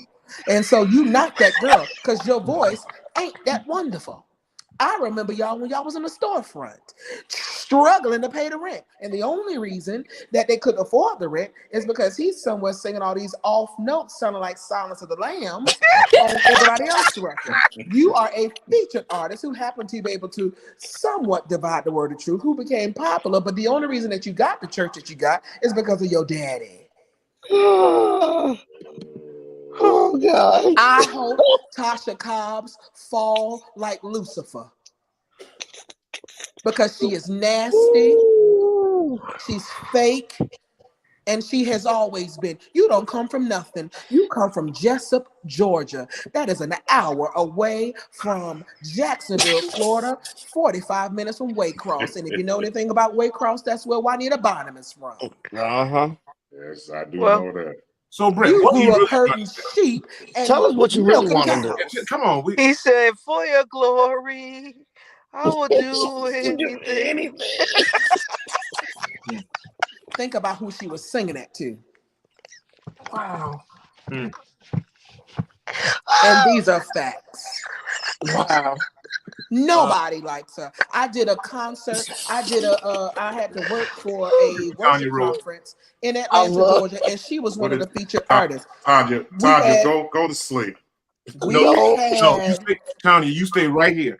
I don't want no peanut butter and jelly. I just want my soul to be saved. they get more than they soul fed. Let me tell you. And so we were at this conference. I'm not gonna name the pastor, but he does a big worship conference, used to all the time, and he used to bring all these artists. He used to mix gospel artists and CCM artists, and we knew that Tasha was coming. And the CCM artists, every last one of them, because I was on the team and I was set to do to help with the artists or whatever like that, make sure they had everything they did, all that they needed, and make sure they got to the green room and whatever. Okay, all of them, when they heard she was coming, they were like, "Oh God, who's going to deal with her? Who's assigned to her? Oh, we hope she's in a good mood today because she could be a little difficult." And then they laughed it off and said, "Well, we just got to pray for those that are difficult."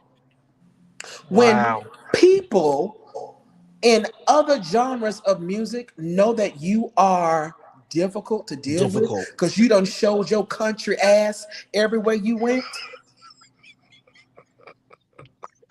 Everywhere you went, Everywhere. everywhere to where even the Caucasians don't really want to work with you. Your So how voice did she ain't get that Nicki great. Minaj on her album? Nicki Minaj, okay, think about that. They're the same person. One is just light skinned and skinny and from the Bronx, and the other one is from Jessup.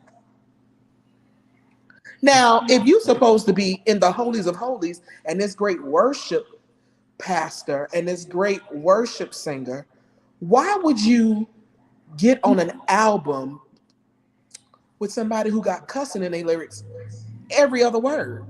Now, I'm not saying that you can't, because I did Jesus ask did that say you got to question. go to the hedges and highways and compel them to come. I get it. However, the Bible also says, don't let your good be evil spoken of. I have never in my life seen somebody so nasty. Let me get on that subject real quick. I can't stand these gospel artists that are divas. You don't even get paid enough to pay your rent. That's why you out here doing all these singing engagements. You trying to get all that, all you can. You on everybody's program, whatever, just so you could pay your rent and buy a secondhand Louis Vuitton bag. You can't even go to the store. And that's why they all turn into pastors too, because they're not getting even pastors and bishops, or they Mm-hmm. sleeping with one. Yep. So or they go out, or they go out and name their churches after the church that they basically got thrown out of, and then want to call it the South part of the church. Never mind. I don't like Tasha Cobbs, and I don't like none of her songs. Ain't never liked her. She's rude, she's nasty, and I hope this is her last season in the music industry, because I think she needs to go back to Jessup until humility strikes her once again. Terrence? And by the way, he's only drinking lemonade, y'all. Not no more. Oh Lord. Switch. I felt the shift. I ain't gonna lie, I felt the shift. The shift happened. A bottle of bad decisions. That's what that is.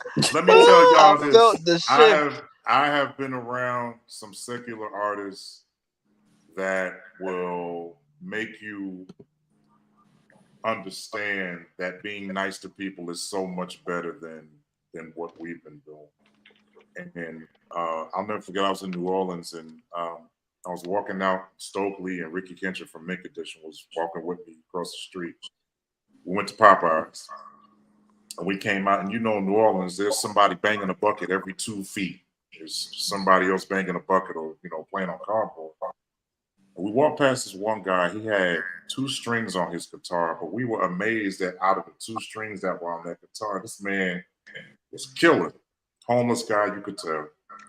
We sit out there, and Stokely literally got a bucket, put it down next to the guy, starts tapping on the bucket, and he's harmonizing with the dude. The man don't know who he is, and he's harmonizing with the dude. I have a question. How many gospel artists do you know that would have sat there and done that? None, because they're too busy with their adjutants and bodyguards. And you know what? He would have been too dirty for them. Right. But I found this out about some gospel artists. Some gospel artists don't deal with certain people because those people feel or look like what the gospel artists feel. True. Or they are literally who the gospel artists are. Exactly. And they're just trying to cover it up. They're trying to cover it up. And all I know is that if somebody who has way more followers and way more people can come down off of that horse and sit and have a whole musical conversation with you. He got his food in his left hand. He put it under his arm. He got the bucket. He grabbed these sticks, and he's just playing on this bucket while this man, and they just vibing the whole time. And we just sitting there looking at it. This is Stokely from Mink Edition. He got every reason to walk around and don't touch Sure do. He played for Janet Jackson. It doesn't even matter like whatever comes of what people may have thought. He's like, this man is doing what I love to do. And I'm going to go and I'm going to sit here and I'm going to vibe with him. This is what a lot of gospel artists don't understand. Everybody that sat there and watched Stokely play this bucket with this man with these 2 strings on his guitar found out what a concert was. Now he got more people coming to the concert because he sat there and hung out with that man. Right. You understand what I'm saying? Tracy, you saw me in Popeyes that time. You saw me, that's where we met. And she said it to me. She was like, you're Kevin, you're this. And I'm like, let me tell y'all something. Even who I'm with now, who I'm about to get with later, I don't know who it is, but something big is getting ready to happen, and I'm just going to open my arms and receive it. But when I met Tracy, I wanted to tell her so bad, and I didn't tell her this. I said, there's a house in Paterson, New Jersey, that I don't care how many countries I done been to. I don't care how many cities I done visited. I don't care how many stages I hit. When I go back to 343 15th Avenue in Paterson, New Jersey, there's a lady there that reminds me she doesn't give 2 cents about what I just did. Not a care. She will literally say, you want some Chinese food? then walk around the corner and go get it. She doesn't care that I got off of 747. And, Right. you know, I came home in a limo with it. She could care nothing about that. And out of all that she's ever been, this is the one lady that literally helps me to remember that you need to stay low to the ground, because if you fall, you won't fall hard. That's the one lady that taught me, and I never told her that, but she's the one lady that would always teach me that. There was another house, 187 Patterson Avenue, my Aunt Dee Dee. She was another one. She didn't care nothing about who I was with and how long I was with them. I would get in that house. She'd go, hey, how you doing? How was your trip? The garbage got to go out. She didn't care. So whenever I feel like I'm up on this plateau where, okay, I'm at this point, all I have to do is see these two houses. And if you notice, I never said my mom. I never said my mom. And my mother never had to tell me, because when I got home, my first stop was never my mother's house. So when I got home to my mother's house, I had already been humbled. So I'm like, hey, mama, I see some dishes in the sink. Hold on a second. Let me go, you know, because it just kept me in that posture. Even now where I live, I'm very, you know, used to the fact now the best thing for me to do is to understand, don't ever get so high where you can't come down, because that fall from up there is tremendous. So to all you and the same people that you stepped on going up high, you will see them as you fall back down. Yeah, and they're not gonna help you stay up either. Not a bit. They're not gonna do it. They're not gonna do it. So, yes, food is important. And food is very important. And if you notice, everybody always either had me at Ming's Kitchen or Chicken Supreme. Those are two places I was at. Yep. That's right. But and I had to be humbled in that, because, and it was easy for me because my mother didn't raise me. My mother has been on stages that a lot of us probably won't even ever be able to pronounce, you know. But my mother got off a plane and went to work. Even before I never saw my mother. I never saw my mother come home and wait for another gig to happen or another ministry. I never saw that. Where your mama worked at? I didn't know Lorraine had a job. My mom was about to retire after 36 years. Yeah. Yo, you know your mom was my kid's teacher? Yep. I remember she told me that. She's an educator? Yep. 36 years, Passaic County Board of Education, brother. She was the only one that my son Aaron would go to. The only one. What grade does she teach? And it's crazy that I don't know. Kevin said, I don't know. She has the little ones. But it's crazy. Yeah, it's crazy how many, even with that, like Kev, you talk about how humble these people that are millionaires and they got Grammys and all that, how humble they are. The crazier part is you'd be surprised how many of them are bivocational. So it's not, I mean, music is there, but they get off the instruments, they get off the microphone, and they go to their 9 to 5 that's paying all their benefits, because people fail to realize that when that money stops, if you don't have something that's paying benefits, like health benefits, you're screwed. There's no other way to put it. That's right. There's no other way to put it. And I mean, that's one value I've always been, for those that have known me, this is year 35 for me for playing. And prior to this, even in my younger life, I was on stage and acting in the movies and all that stuff. But my mother said, when I went to college, she said, don't get a degree in something that may or may not pan out to you having a job. Because my initial intent was to go into music. And she was like, but what do you do when the music industry in schools, what do you do when they start cutting back on the programs? And at the time that I entered college, that was what was happening. She was like, you might want to look into something else that you can fall back on. And I did. I never stopped with music, but I got a degree in English and I taught English, even though Terrence still can't believe that I taught English for 12 years. And now I'm a supervisor. Right. You taught it at Arts High. At Arts High, yeah. Yeah. Yeah. But again, you got to have something that you need to fall back on. So when all else fails, you got them benefits that you can say, God knows when I retire, my health and my dental are all paid for. All of y'all are shot out, by the way. My health and my dental are covered, and I'm good. Hey, Scott, this is a problem. Tracy, I need you to chime in on this. Justin, you too as well.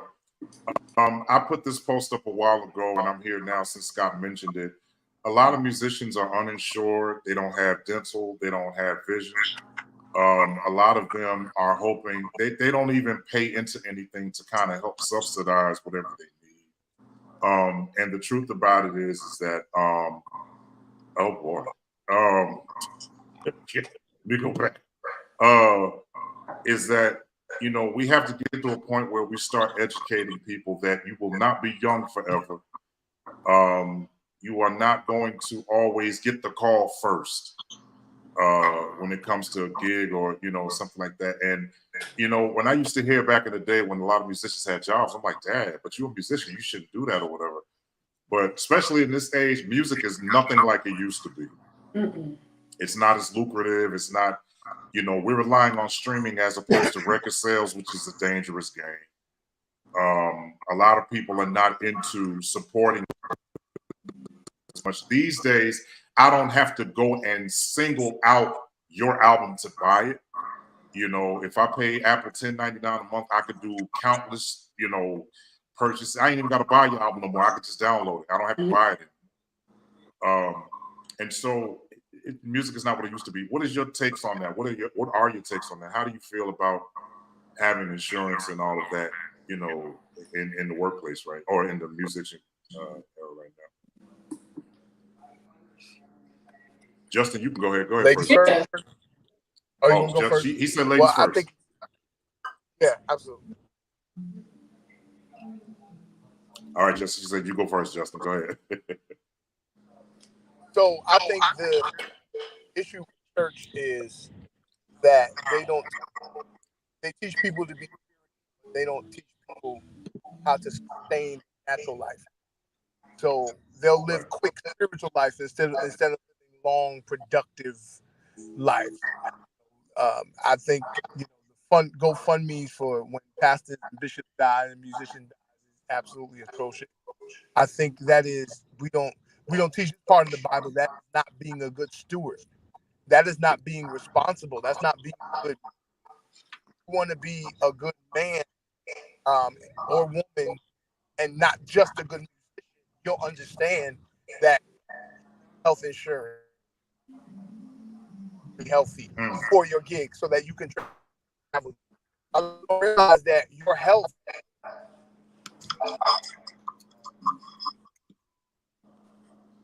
Yeah, Justin, your phone is going out. You're in a bad area. Rebuke you, internet.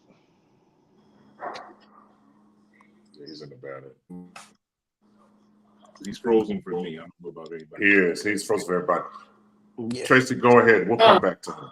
Okay. I work every day. I play music, yes, but I work every day. And this year, I think I'll be on my job for 30 years. Wow. Yeah. So I believe in doing something, doing it consistent. I know people who hop from job to job to job. You can't even get anything because they can't even trace you from job to job to job because you get to keep hopping. Stay put. Find what you want to do. Make a career out of that thing. Be functional in that thing. Be fluent in that thing. I'm in an area now on my job where I say they put me on Front Street because I went in as just a simple person or doing something that's, really simple, maybe putting a phone in a case. To now I'm building the phone's interior, and Wow. all of that type of stuff. And they put me in an area where I'm doing it by myself at this point. It's almost like I'm my own boss. People come by, they speak to me, they greet me, but I'm constantly working. I'm constantly doing my thing. And that's all by the grace of God, because what I did on my job was I did my job, but I showed initiative to the next thing. What's the next thing? I like that. Well, you got to have a degree to do that. No, you don't. Because if I pay attention long enough, I can do that job. And that's exactly what I did. And I moved from that one to the next one, from that one to the next one. So I got to a place where I'm, responsible and checking everybody's work. If you messed it up, I'm going to have to see it. and I'm asking questions. How did this happen? What's the, can we make sure that this doesn't happen anymore? That type of thing. That's only God, that allowed me to be able to be in that space and do that thing. But on the other side of it, those same co-workers come to some of my shows, and then they show up on Monday morning and say, "Why are you even here?"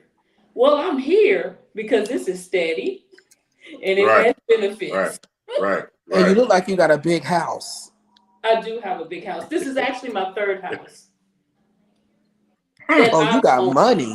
Yeah, that I've owned. One I inherited, one I Any? bought, and I wanted to level up after that one. You buy your initial home and you say, okay, well, I'm going to build equity and then I'm going to go to the next level.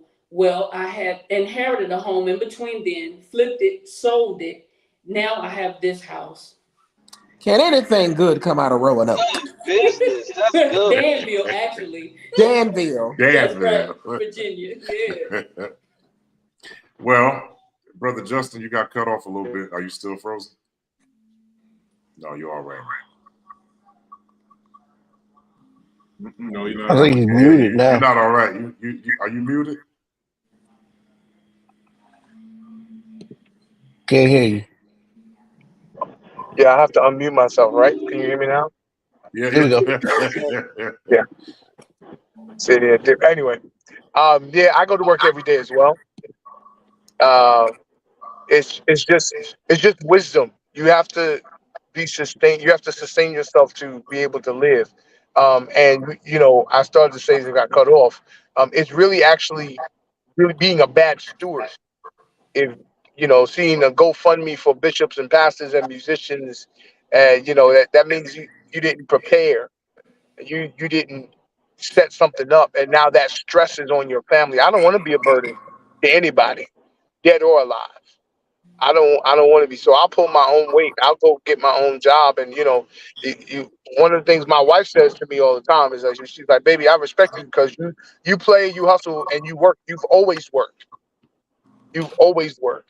And so I just always believe that if you're not in that type of demand where you are able to pay for life, then you need to have a job. You can do music, and there's plenty of jobs out there that are feasible for you to still be able to maintain a musical career.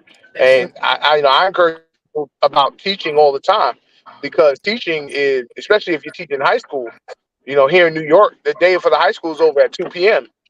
2 p.m. I can get me a sandwich, go home, take a sandwich, change my clothes, and still be to where I need to be for a rehearsal about 5 or 6 o'clock if I need to. So I still got my whole night to do what I need to do. But it's all about being a good steward. Next one, North. It's about being a good steward and making sure that everything's taken care of, especially if you got children. Facts. It is a must. It is always a must. And I love children and I love my musicians, but musicians who do not have a drive to take care of their family and their children, I lose a lot of respect for them. Absolutely. And I understand that there are situations where sometimes they don't allow access. I'm not talking about those. I'm talking about the ones who will not be a presence financially or physically. These kids need that. And then, we got kids who grow up, and I work at a group home. So I got troubled youths, and I do a 30-minute Bible devotion with them every day. And this is what we do. We got gangbangers, Bloods, Crips, armed robbery, whatever. They the whole nine sitting in front of me, and I'm teaching them about the Bible. But really, I did a poll and I asked them, how many of you guys had a father present in your life? Out of 16 boys in the room, 2 of them raised their hand. And we have a lot of musicians who are playing and bumping and shout and playing chords and scales and riffs and chops, and their children are like, "Where's my daddy? Where's my dad?"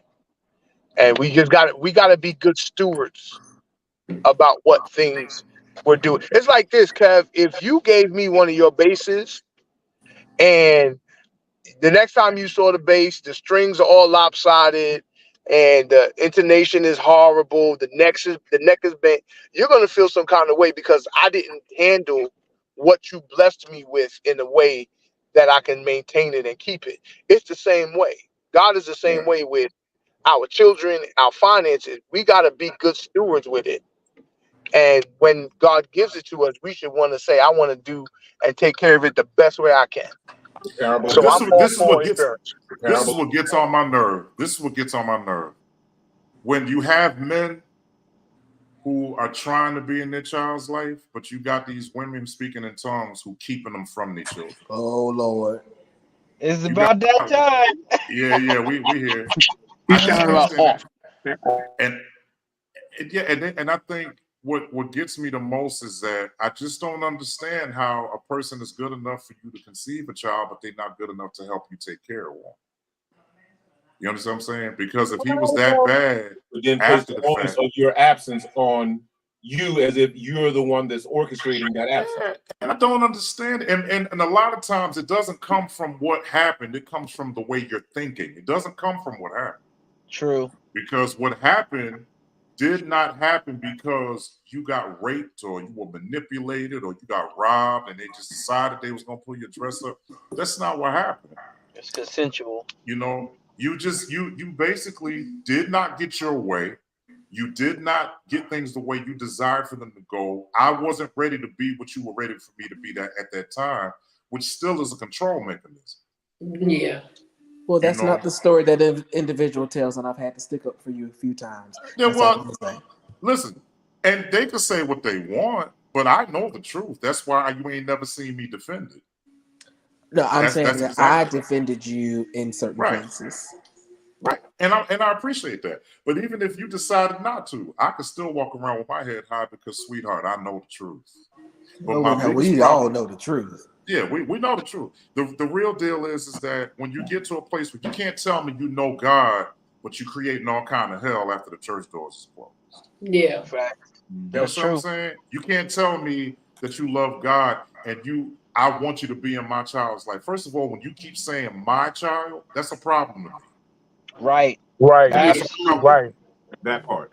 That I don't like when you keep saying that's you my child. I've had it. They told me I'm the custodial parent. You know, whatever I say goes. Then go ahead, bitch. You go over there and you pay for them. Then I'm not gonna pay for them. Then. Whoa. If that's the case.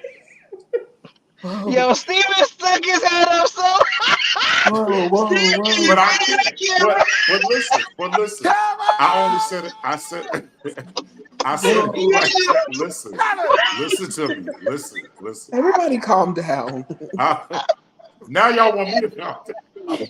We've heard much worse. We didn't see Steve all day until you said that, bro. No, we've heard much worse. You go ahead and talk. You need to get that out of you. But here's the thing. All I'm saying is that you cannot sit up here and consider yourself to be so grand and so good that you get to say about this person whatever you want to say because as of right now they're not doing what you want them to do. I agree. It's a form of manipulation. And then you get up in the pulpit and then you turn around and say, okay, here we are. This is what's going on. This is what the situation is. The man of God called the woman a bitch. No, you're right, you know bro. I'm with you on that. I'm with you. It just after a while, it started getting under your skin. It's like I've had Marvin Johnson, shut up, man. Don't say nothing. Just shut up. Don't say nothing. And then Brent, ultimately the kids suffer. Ultimately. At the end of the day. The kids suffer. And then what happens is, oh Jesus, please don't have a girl because unhealed bitter people breed more bitter people. Especially females. They raise them and they have this preconceived thought about relationships and about men because they don't know how to see people through healed eyes. They're seeing them through their hurt eyes. When I counsel people, I tell them, hear me through your healed ears. I don't want you to hear me through hurt ears because that there's a filter on that. You unblock it. Hear me with healed ears. You hear differently when you're healed. You respond differently when you're healed. You react differently when you're healed.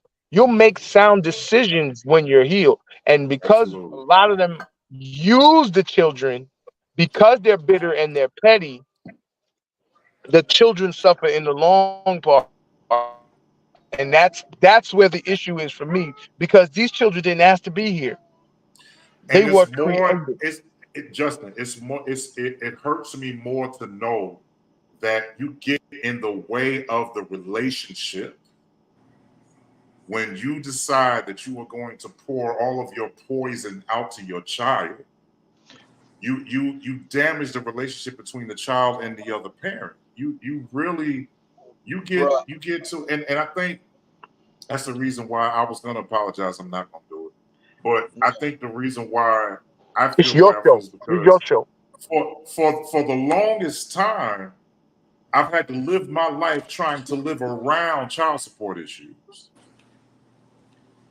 Bruh, You understand what I'm saying? I'm gonna be real, and I had to live around that.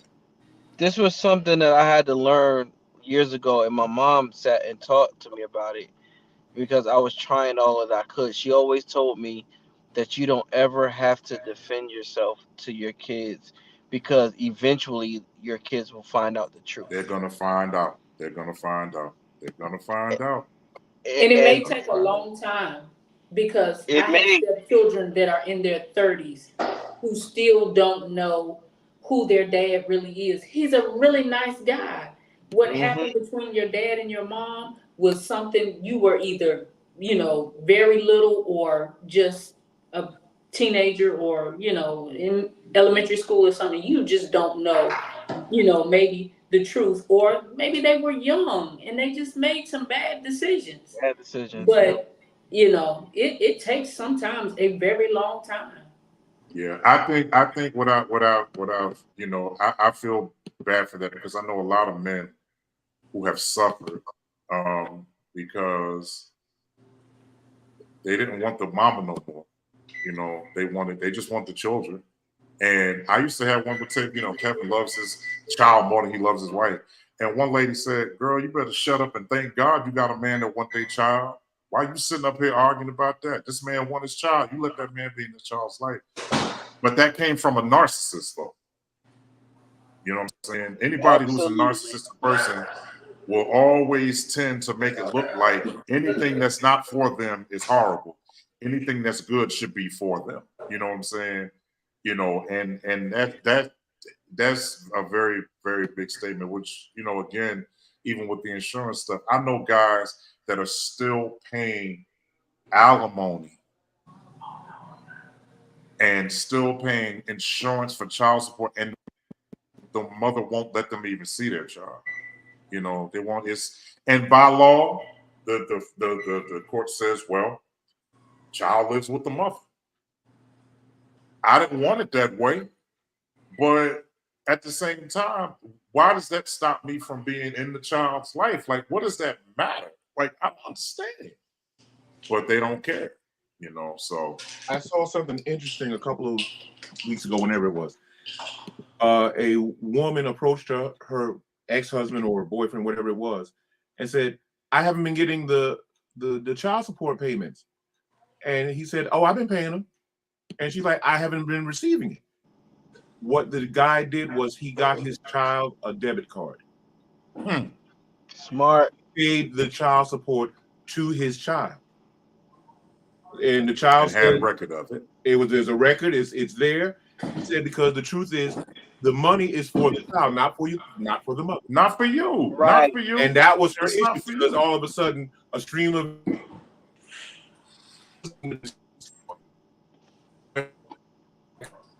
Now your Wi-Fi going out. Y'all got to get some better Wi-Fi. mine's going out. Yeah, it's You're back. good now. Yeah, it went out badly. All right. Well, it's not on me. It's the church I work for. Anyway. Blame the church. Well, I'm not at home. I'm on work premises. So anyway. Church. Yeah, I just think that even with that, when certain things was happening, the bottom line realistically is that it's a problem. It's a problem. It's a problem. I will even go above and beyond this because I've had to go through this too at a young age. if you and I are not that child's father and mother, then I'm not obligated to raise the ones that ain't mine. Amen. Those are not my children. They are not my children. Those are not my kids. But if I insist on being in your life, my main objective is to show you that I want to be around all of your children. So I'm not here to try to disturb that fabric. But for you to turn around and suggest that now I have to, we have a problem. But because I don't have to do anything I don't want. The problem I have with that is that, to your point, they'll want you to be even in how you handle the children, but they won't allow you the access to do the discipline, you know, the other aspects of parenting. It's like, no, that's my child. You don't discipline. But yeah, you want me to spend my money on your child. Picking and choosing. Yep. If I can't discipline them, then I can't feed them either. I know that's right. Okay. Word. And that's not trying to be harsh on the child, but that's giving. And here's the bad part. And then the child be disrespectful, and I can't say nothing back to them. Woo, wee. Man. You mean to tell me they can talk to me in any old kind of way they want to talk to me, and devil I can't say the nothing devil back? be damned.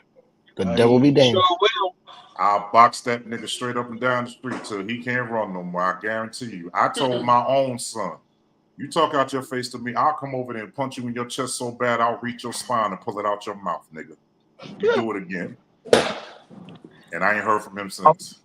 My father put his fist in my chest one time when I was about 11. He ain't never have to do it again, sir.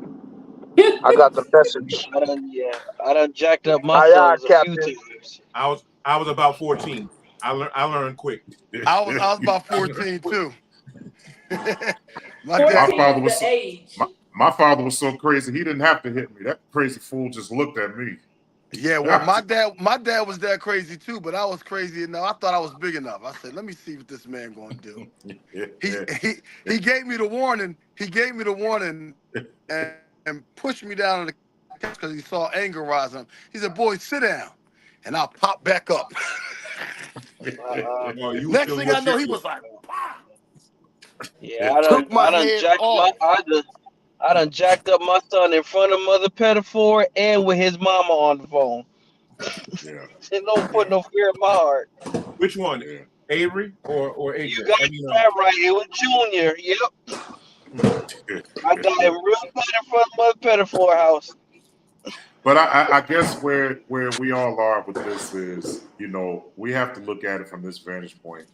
You know, I just don't feel like a person who's good enough to conceive a child with you is not good enough to help you raise a child. And I found out that a lot of our babies were not born out of passion, they were born out of lust.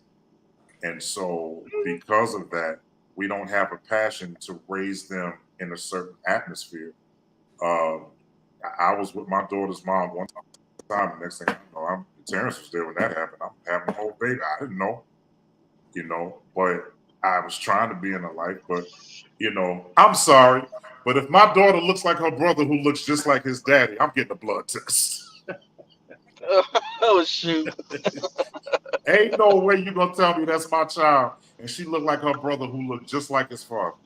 Ain't no way. No. Brent, go ahead.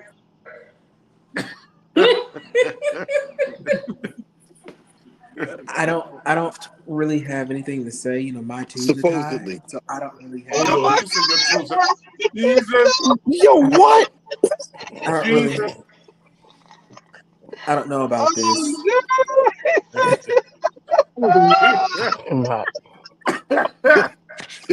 Oh God. Supposedly. Listen. I will say this though. As sometimes the best friend of broken mothers, baby mamas, a lot of times we are the voice of reason and we are the ones that are trying to advocate for y'all, baby daddies.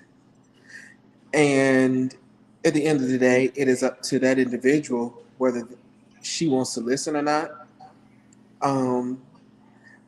I don't know. I've never seen so many willingly broken women. Yeah. Have That's you how ever lost many? Have you lost many friends because you didn't take their side? No. Mm-mm. Because my friends, my female friends know, like, if you don't really want to know, because at the end of the day, I'm still a nigga. So I know what that's like. You know what I'm saying? And so at the end of the day, I'm giving you a male perspective. I can translate to that woman what the man is trying to say, and I can translate to the man what the female is trying to say. And so, I tell all my female friends, if I feel like they're wrong, I'm like, you wrong. Like, you dead ass wrong. And you need to apologize. And my thing is, I always challenge my friends and like, if you're not still in love with him, why are you giving him hell? Exactly. Oh, good one. And If you that if is you don't want to Exactly. still be with, like, it shouldn't matter. And my that's whole true. thing is, mind your Why you business. worried about who I'm with? Why you Mind your worried about business. If he is with so and so, okay, cool. You with Because so and so. she still cares. She still cares, but then my thing is, you can't care, and you got a whole nigga on the side too. It Like, goes. it? so you mean to tell me it's good for you? It's okay for you, and this is how I put it to them. It's okay. He's doing the same thing you doing.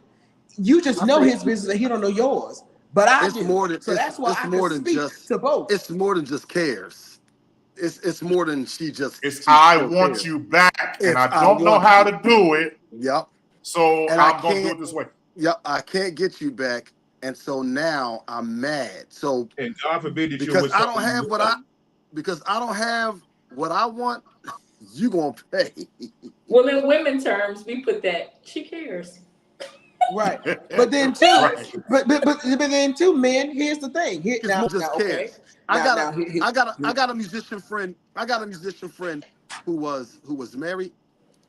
His wife stepped out on him. They have a child, and he he wasn't with her after he left her for her stepping out. He was gone. They were not together for 3 years. Everything was fine. Everything was fine. The moment he got a girlfriend, she went Mm-hmm. off. 3 years later, he waited 3 years to get in a relationship. And the moment he did, she gave him hell. but here's the thing, brothers. Okay, if you know the baby mama is crazy, stop blowing her back out. You know what I'm saying? When you know that's what she wants. So I gotta put it back on y'all too. And this is why I'm sometimes the best friend, and why I'm the mediator between both parties. I tell her all the time, if you know he ain't a good baby dad or whatever, close your legs. Brothers, if you know if she's giving you hell and she don't want to see you happy and she's still in love with you, whatever like that, then stop blowing her back out. Everybody got to have their own responsibility. Be adults, make the attention about that You're right. child, and anything y'all got going on as Absolutely. two grown adults, You right leave about it it. alone. You right about it. Hey, That's listen. why I Unprotected. don't I go back. stopped. I stopped. I stopped almost 19 Mm-hmm. years ago. Yep. I I don't stopped. go back And let either. me tell you Nope. something. I don't even remember. Hold on. I don't remember what you feel like. I don't remember you. Yeah, But you you can't seem to forget about stop. me, though. You stopped, but let me ask you this, Kevin. You stopped, but did you apologize? For what? It For don't blowing her matter. back out? It don't matter. No, for whatever part you played in, even if you don't feel like you were wrong.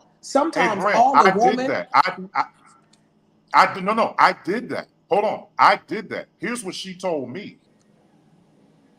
She said to me, I accept your apology, but I don't know if I can really, really forgive you. so that's not acceptance. You don't halfway accept nothing. And so here's the thing: that is no longer your Problem. business. It's The on your Bible shoulders now. says that if when you go to them, they Hey, don't receive you, you shake the dust off your feet Off and you your go to the feet. That's next. right. Just You keep on going. preaching, son. So So all I'm saying is that with that being said, because I am the bigger person, I know I am. Because when I got remarried, she put a whole book up about me. I never said one thing about her because I'm not going to get married and remember you. I'm too busy dealing with who's in front of me, right? So then you get remarried and I don't say anything. Then you go back and tell people, yeah, I'm just trying not to say nothing because I'm really upset because you got remarried. First of all, you married a person who didn't really want you. He didn't want you, and I didn't want you either. So then you turned around, and that's a whole nother thing. All right. But you see how the revenge worked out, bro. Like she did you dirty, you apologized, you moved on, and she's still stuck in the past, and now Yeah. her future is jacked up. That's Yeah. how vengeance work. Right. Right. And with that being said, and it's so jacked up that my story is all too common though. I'm not special. I don't have no singled out rare disease when it comes to relationships. This is all too common. It just so much it happened to me. And it's unfortunate that story is so prevalent amongst not just as musicians, just as trust me, I got stories too with you, bro. They similar. Right. Y'all, I hate to cut in. I'm gonna call it an early night. I'll see y'all next week. Thanks, Scott. We'll see you next week, Scott. No problem. Thanks. Y'all be good. Stay black. All right. No. But at the end of the day, it's all too common. But what I will have to say is this. When I think about how bad it was, it irks me. But it's not consuming me. I heard one lady that lives in the area, I call her my aunt. She said, I don't want you to do what I did. And I said, what's that? She said, I don't want you to spend your life divorcing your child's mother. I don't want you to spend your life doing that. Don't spend your life divorcing your child's mother. Don't spend your life divorcing your ex-girlfriend. Don't spend your life trying to get through things. You need to make it a prominent fixture in your life that you are no longer going to be consumed by whatever happened. And you need to move into because how can you enjoy the next promotion in your life when you're still in the last grade of what happened before? You can't enjoy it. You can't.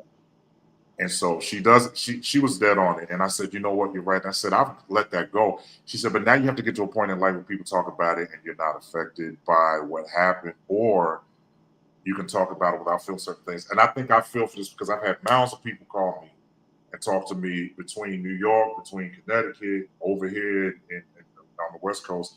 I just hear a lot of people going through the same thing, and it's bad. But unfortunately, that system is not set up for a man at all.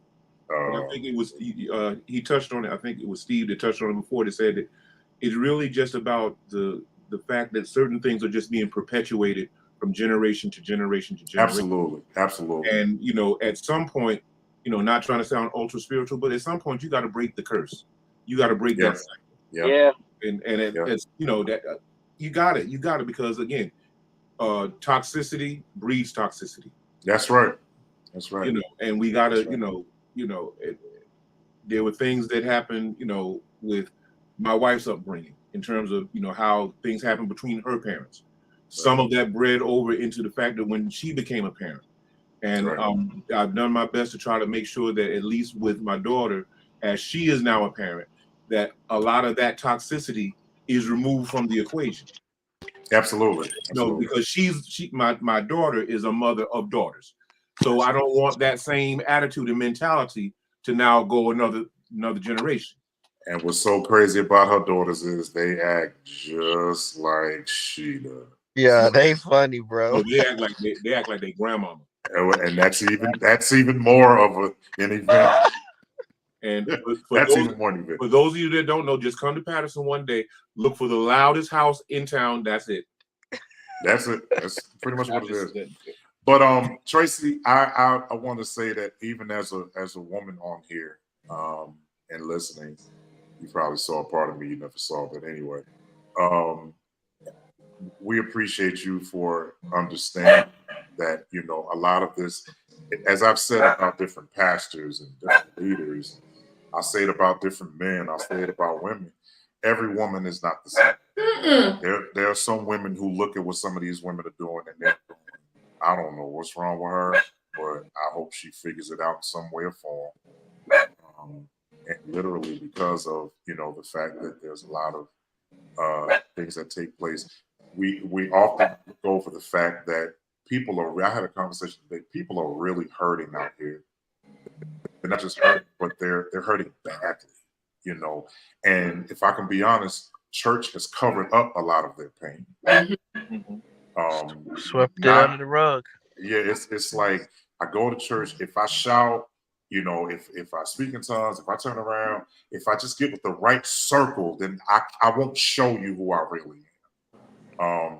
But it's only a matter of time before they start crying, and you can kind of see the That's right. pain that they're going through.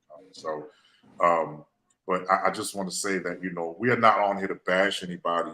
We're not on here to put anybody through any unnecessary changes. But this is just life. This is reality. We go through this. And if you know who you really are, it wouldn't bother you. Absolutely. Right. Absolutely. And that's where the thing is. A lot of us don't know who we are.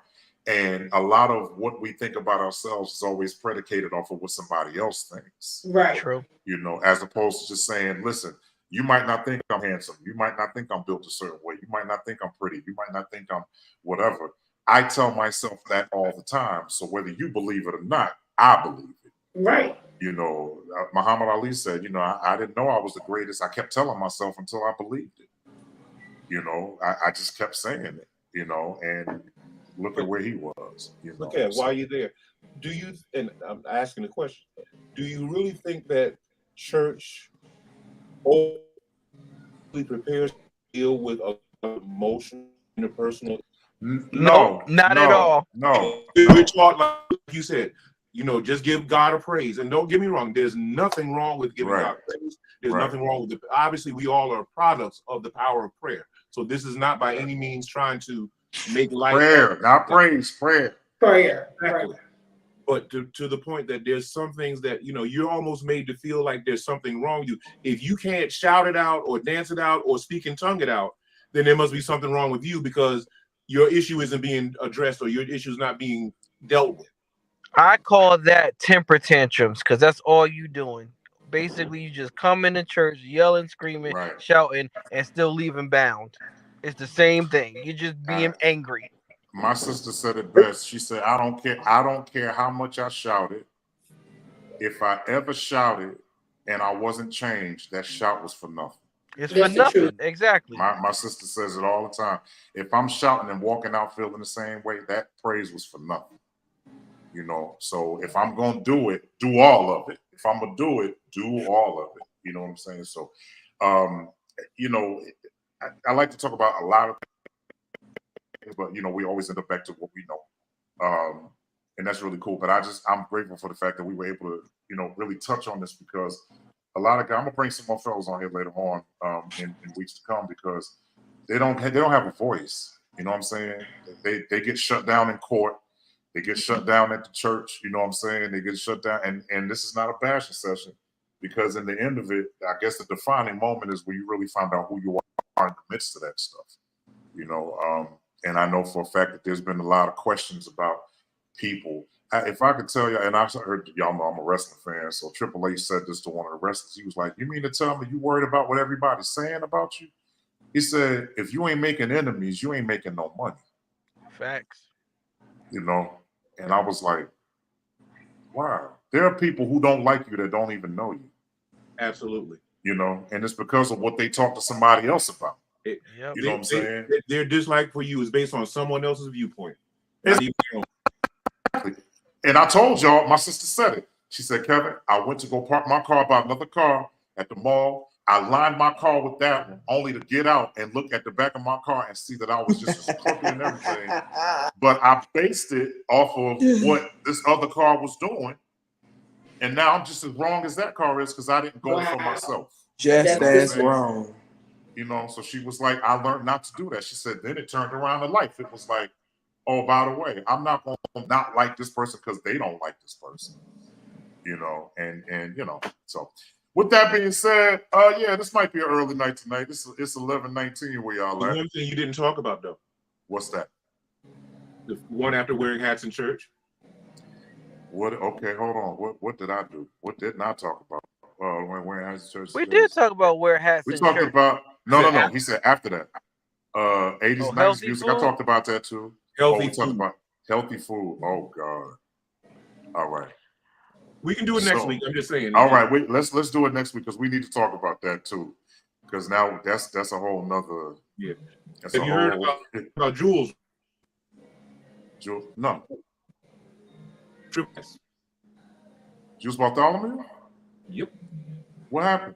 What happened? Triple bypass. Heart. He just had heart surgery. Oh my God. Oh. That's why he wasn't there with Bishop Saturday night. So I had said a couple of weeks ago that Jules was dealing with some health challenges. I mean, I do have the pleasure. I work with him and play for his group, and we were on our way to have a band rehearsal because he's getting ready to do a session or something, and he hit me up and said, "Yo, I'm not gonna be there. I'm in the hospital." I'm like, "Okay, what? You all right? You good?" He's like, "Yeah, call me after." And then he told me that he needs to do a triple bypass. That doctors want to do a triple bypass. So he went in last Monday. I actually went and saw him on Friday. He's doing really well. The doctors are really, really surprised at how quick he's healing and recovering. And he was like going really quick in terms of his recovery process. And he went home on Sunday, so he's actually home now.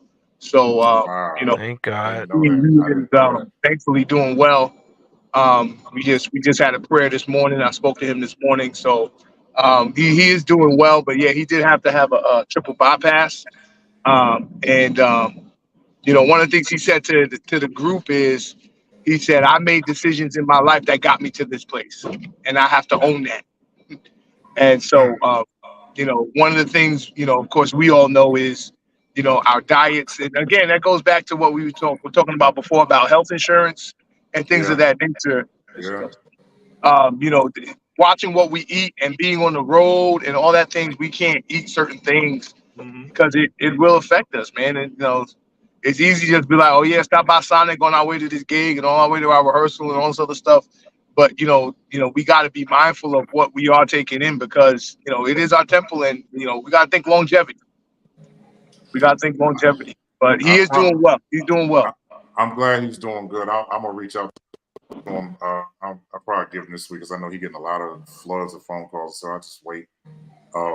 But even yesterday, I just kept saying, Kevin, you got to do better because I felt myself picking my weight up again. And I was like, you got to do better. I used to go to the gym so much.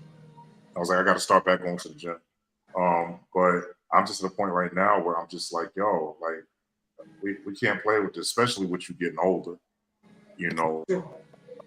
It's very serious, but it's cool. We gonna do better. We got to be careful. I found that sometimes when you're hungry, when you drink water, it fills you up. Hallelujah. It's just like, yeah, if you drink water, when you're hungry, if you drink water, it'll fill you up and you ain't got to worry about getting fat. Because there's no sugar in it, ain't nothing going on. And so I try to do lemon water. I try to do like flavored water, just to kind of give me that certain kick. But I had to cut back on these sugars, man, and now these starches got to go too. It's just getting bad out here. So we got to be careful. But we're gonna come back to that. Well, this is my favorite time of the show. Oh Lord! Because we get ready to sign off. Please return your trays and your seats to their upright and close. A lot of position, and then bend over and kiss your tail. Oh no! It's about to be a bumpy ride. Yeah. But we're gonna leave with this. I want to thank for myself, Tracy Niblett, Justin Cunningham, Elder Terrence Kitchens, Avery Moses, Steve Hackley, who finally came on here. Chris Joe, who couldn't come tonight, but he told me he'll be in next week. Joe Bermudez, he's another one. He's raising that baby, so they're trying to get everybody acclimated and all that stuff. But we leave with a final note from our resident sage. Resident, yeah, so I want y'all to we're gonna give him my undivided attention. It only takes him about 15 seconds to shut the world down. Listen, we're about to receive pearls of wisdom. So Brother Brent Brown, aka Harry Winslow, please take the floor. I'm gonna shut up now, and whatever you deem necessary to say, I want to. You got your hand on that button, Kev? Yeah. Oh, I'm ready for it now. Your hand on that button. Yeah, absolutely. I don't know why you do this to me all the time, Kevin. Yeah. I cannot be known for this. Why? Oh my gosh. You all got to be known for something. Oh God. Well, you take know. the lead, brother. Hey, Terrence, the button is right there. All I got to do is hit. Here we go. Well, we just want to thank everybody for joining in, for tuning in tonight. Truly, our hearts are burned with all the prevalent, relevant information that we have heard tonight. Tracy, you all right? But in all things, if you don't remember nothing else that we've said tonight, I love this. We just want you to remember. Shirley Caesar was a whore. Oh, God. Good night, everybody. Good night, everybody. Good night. Good night.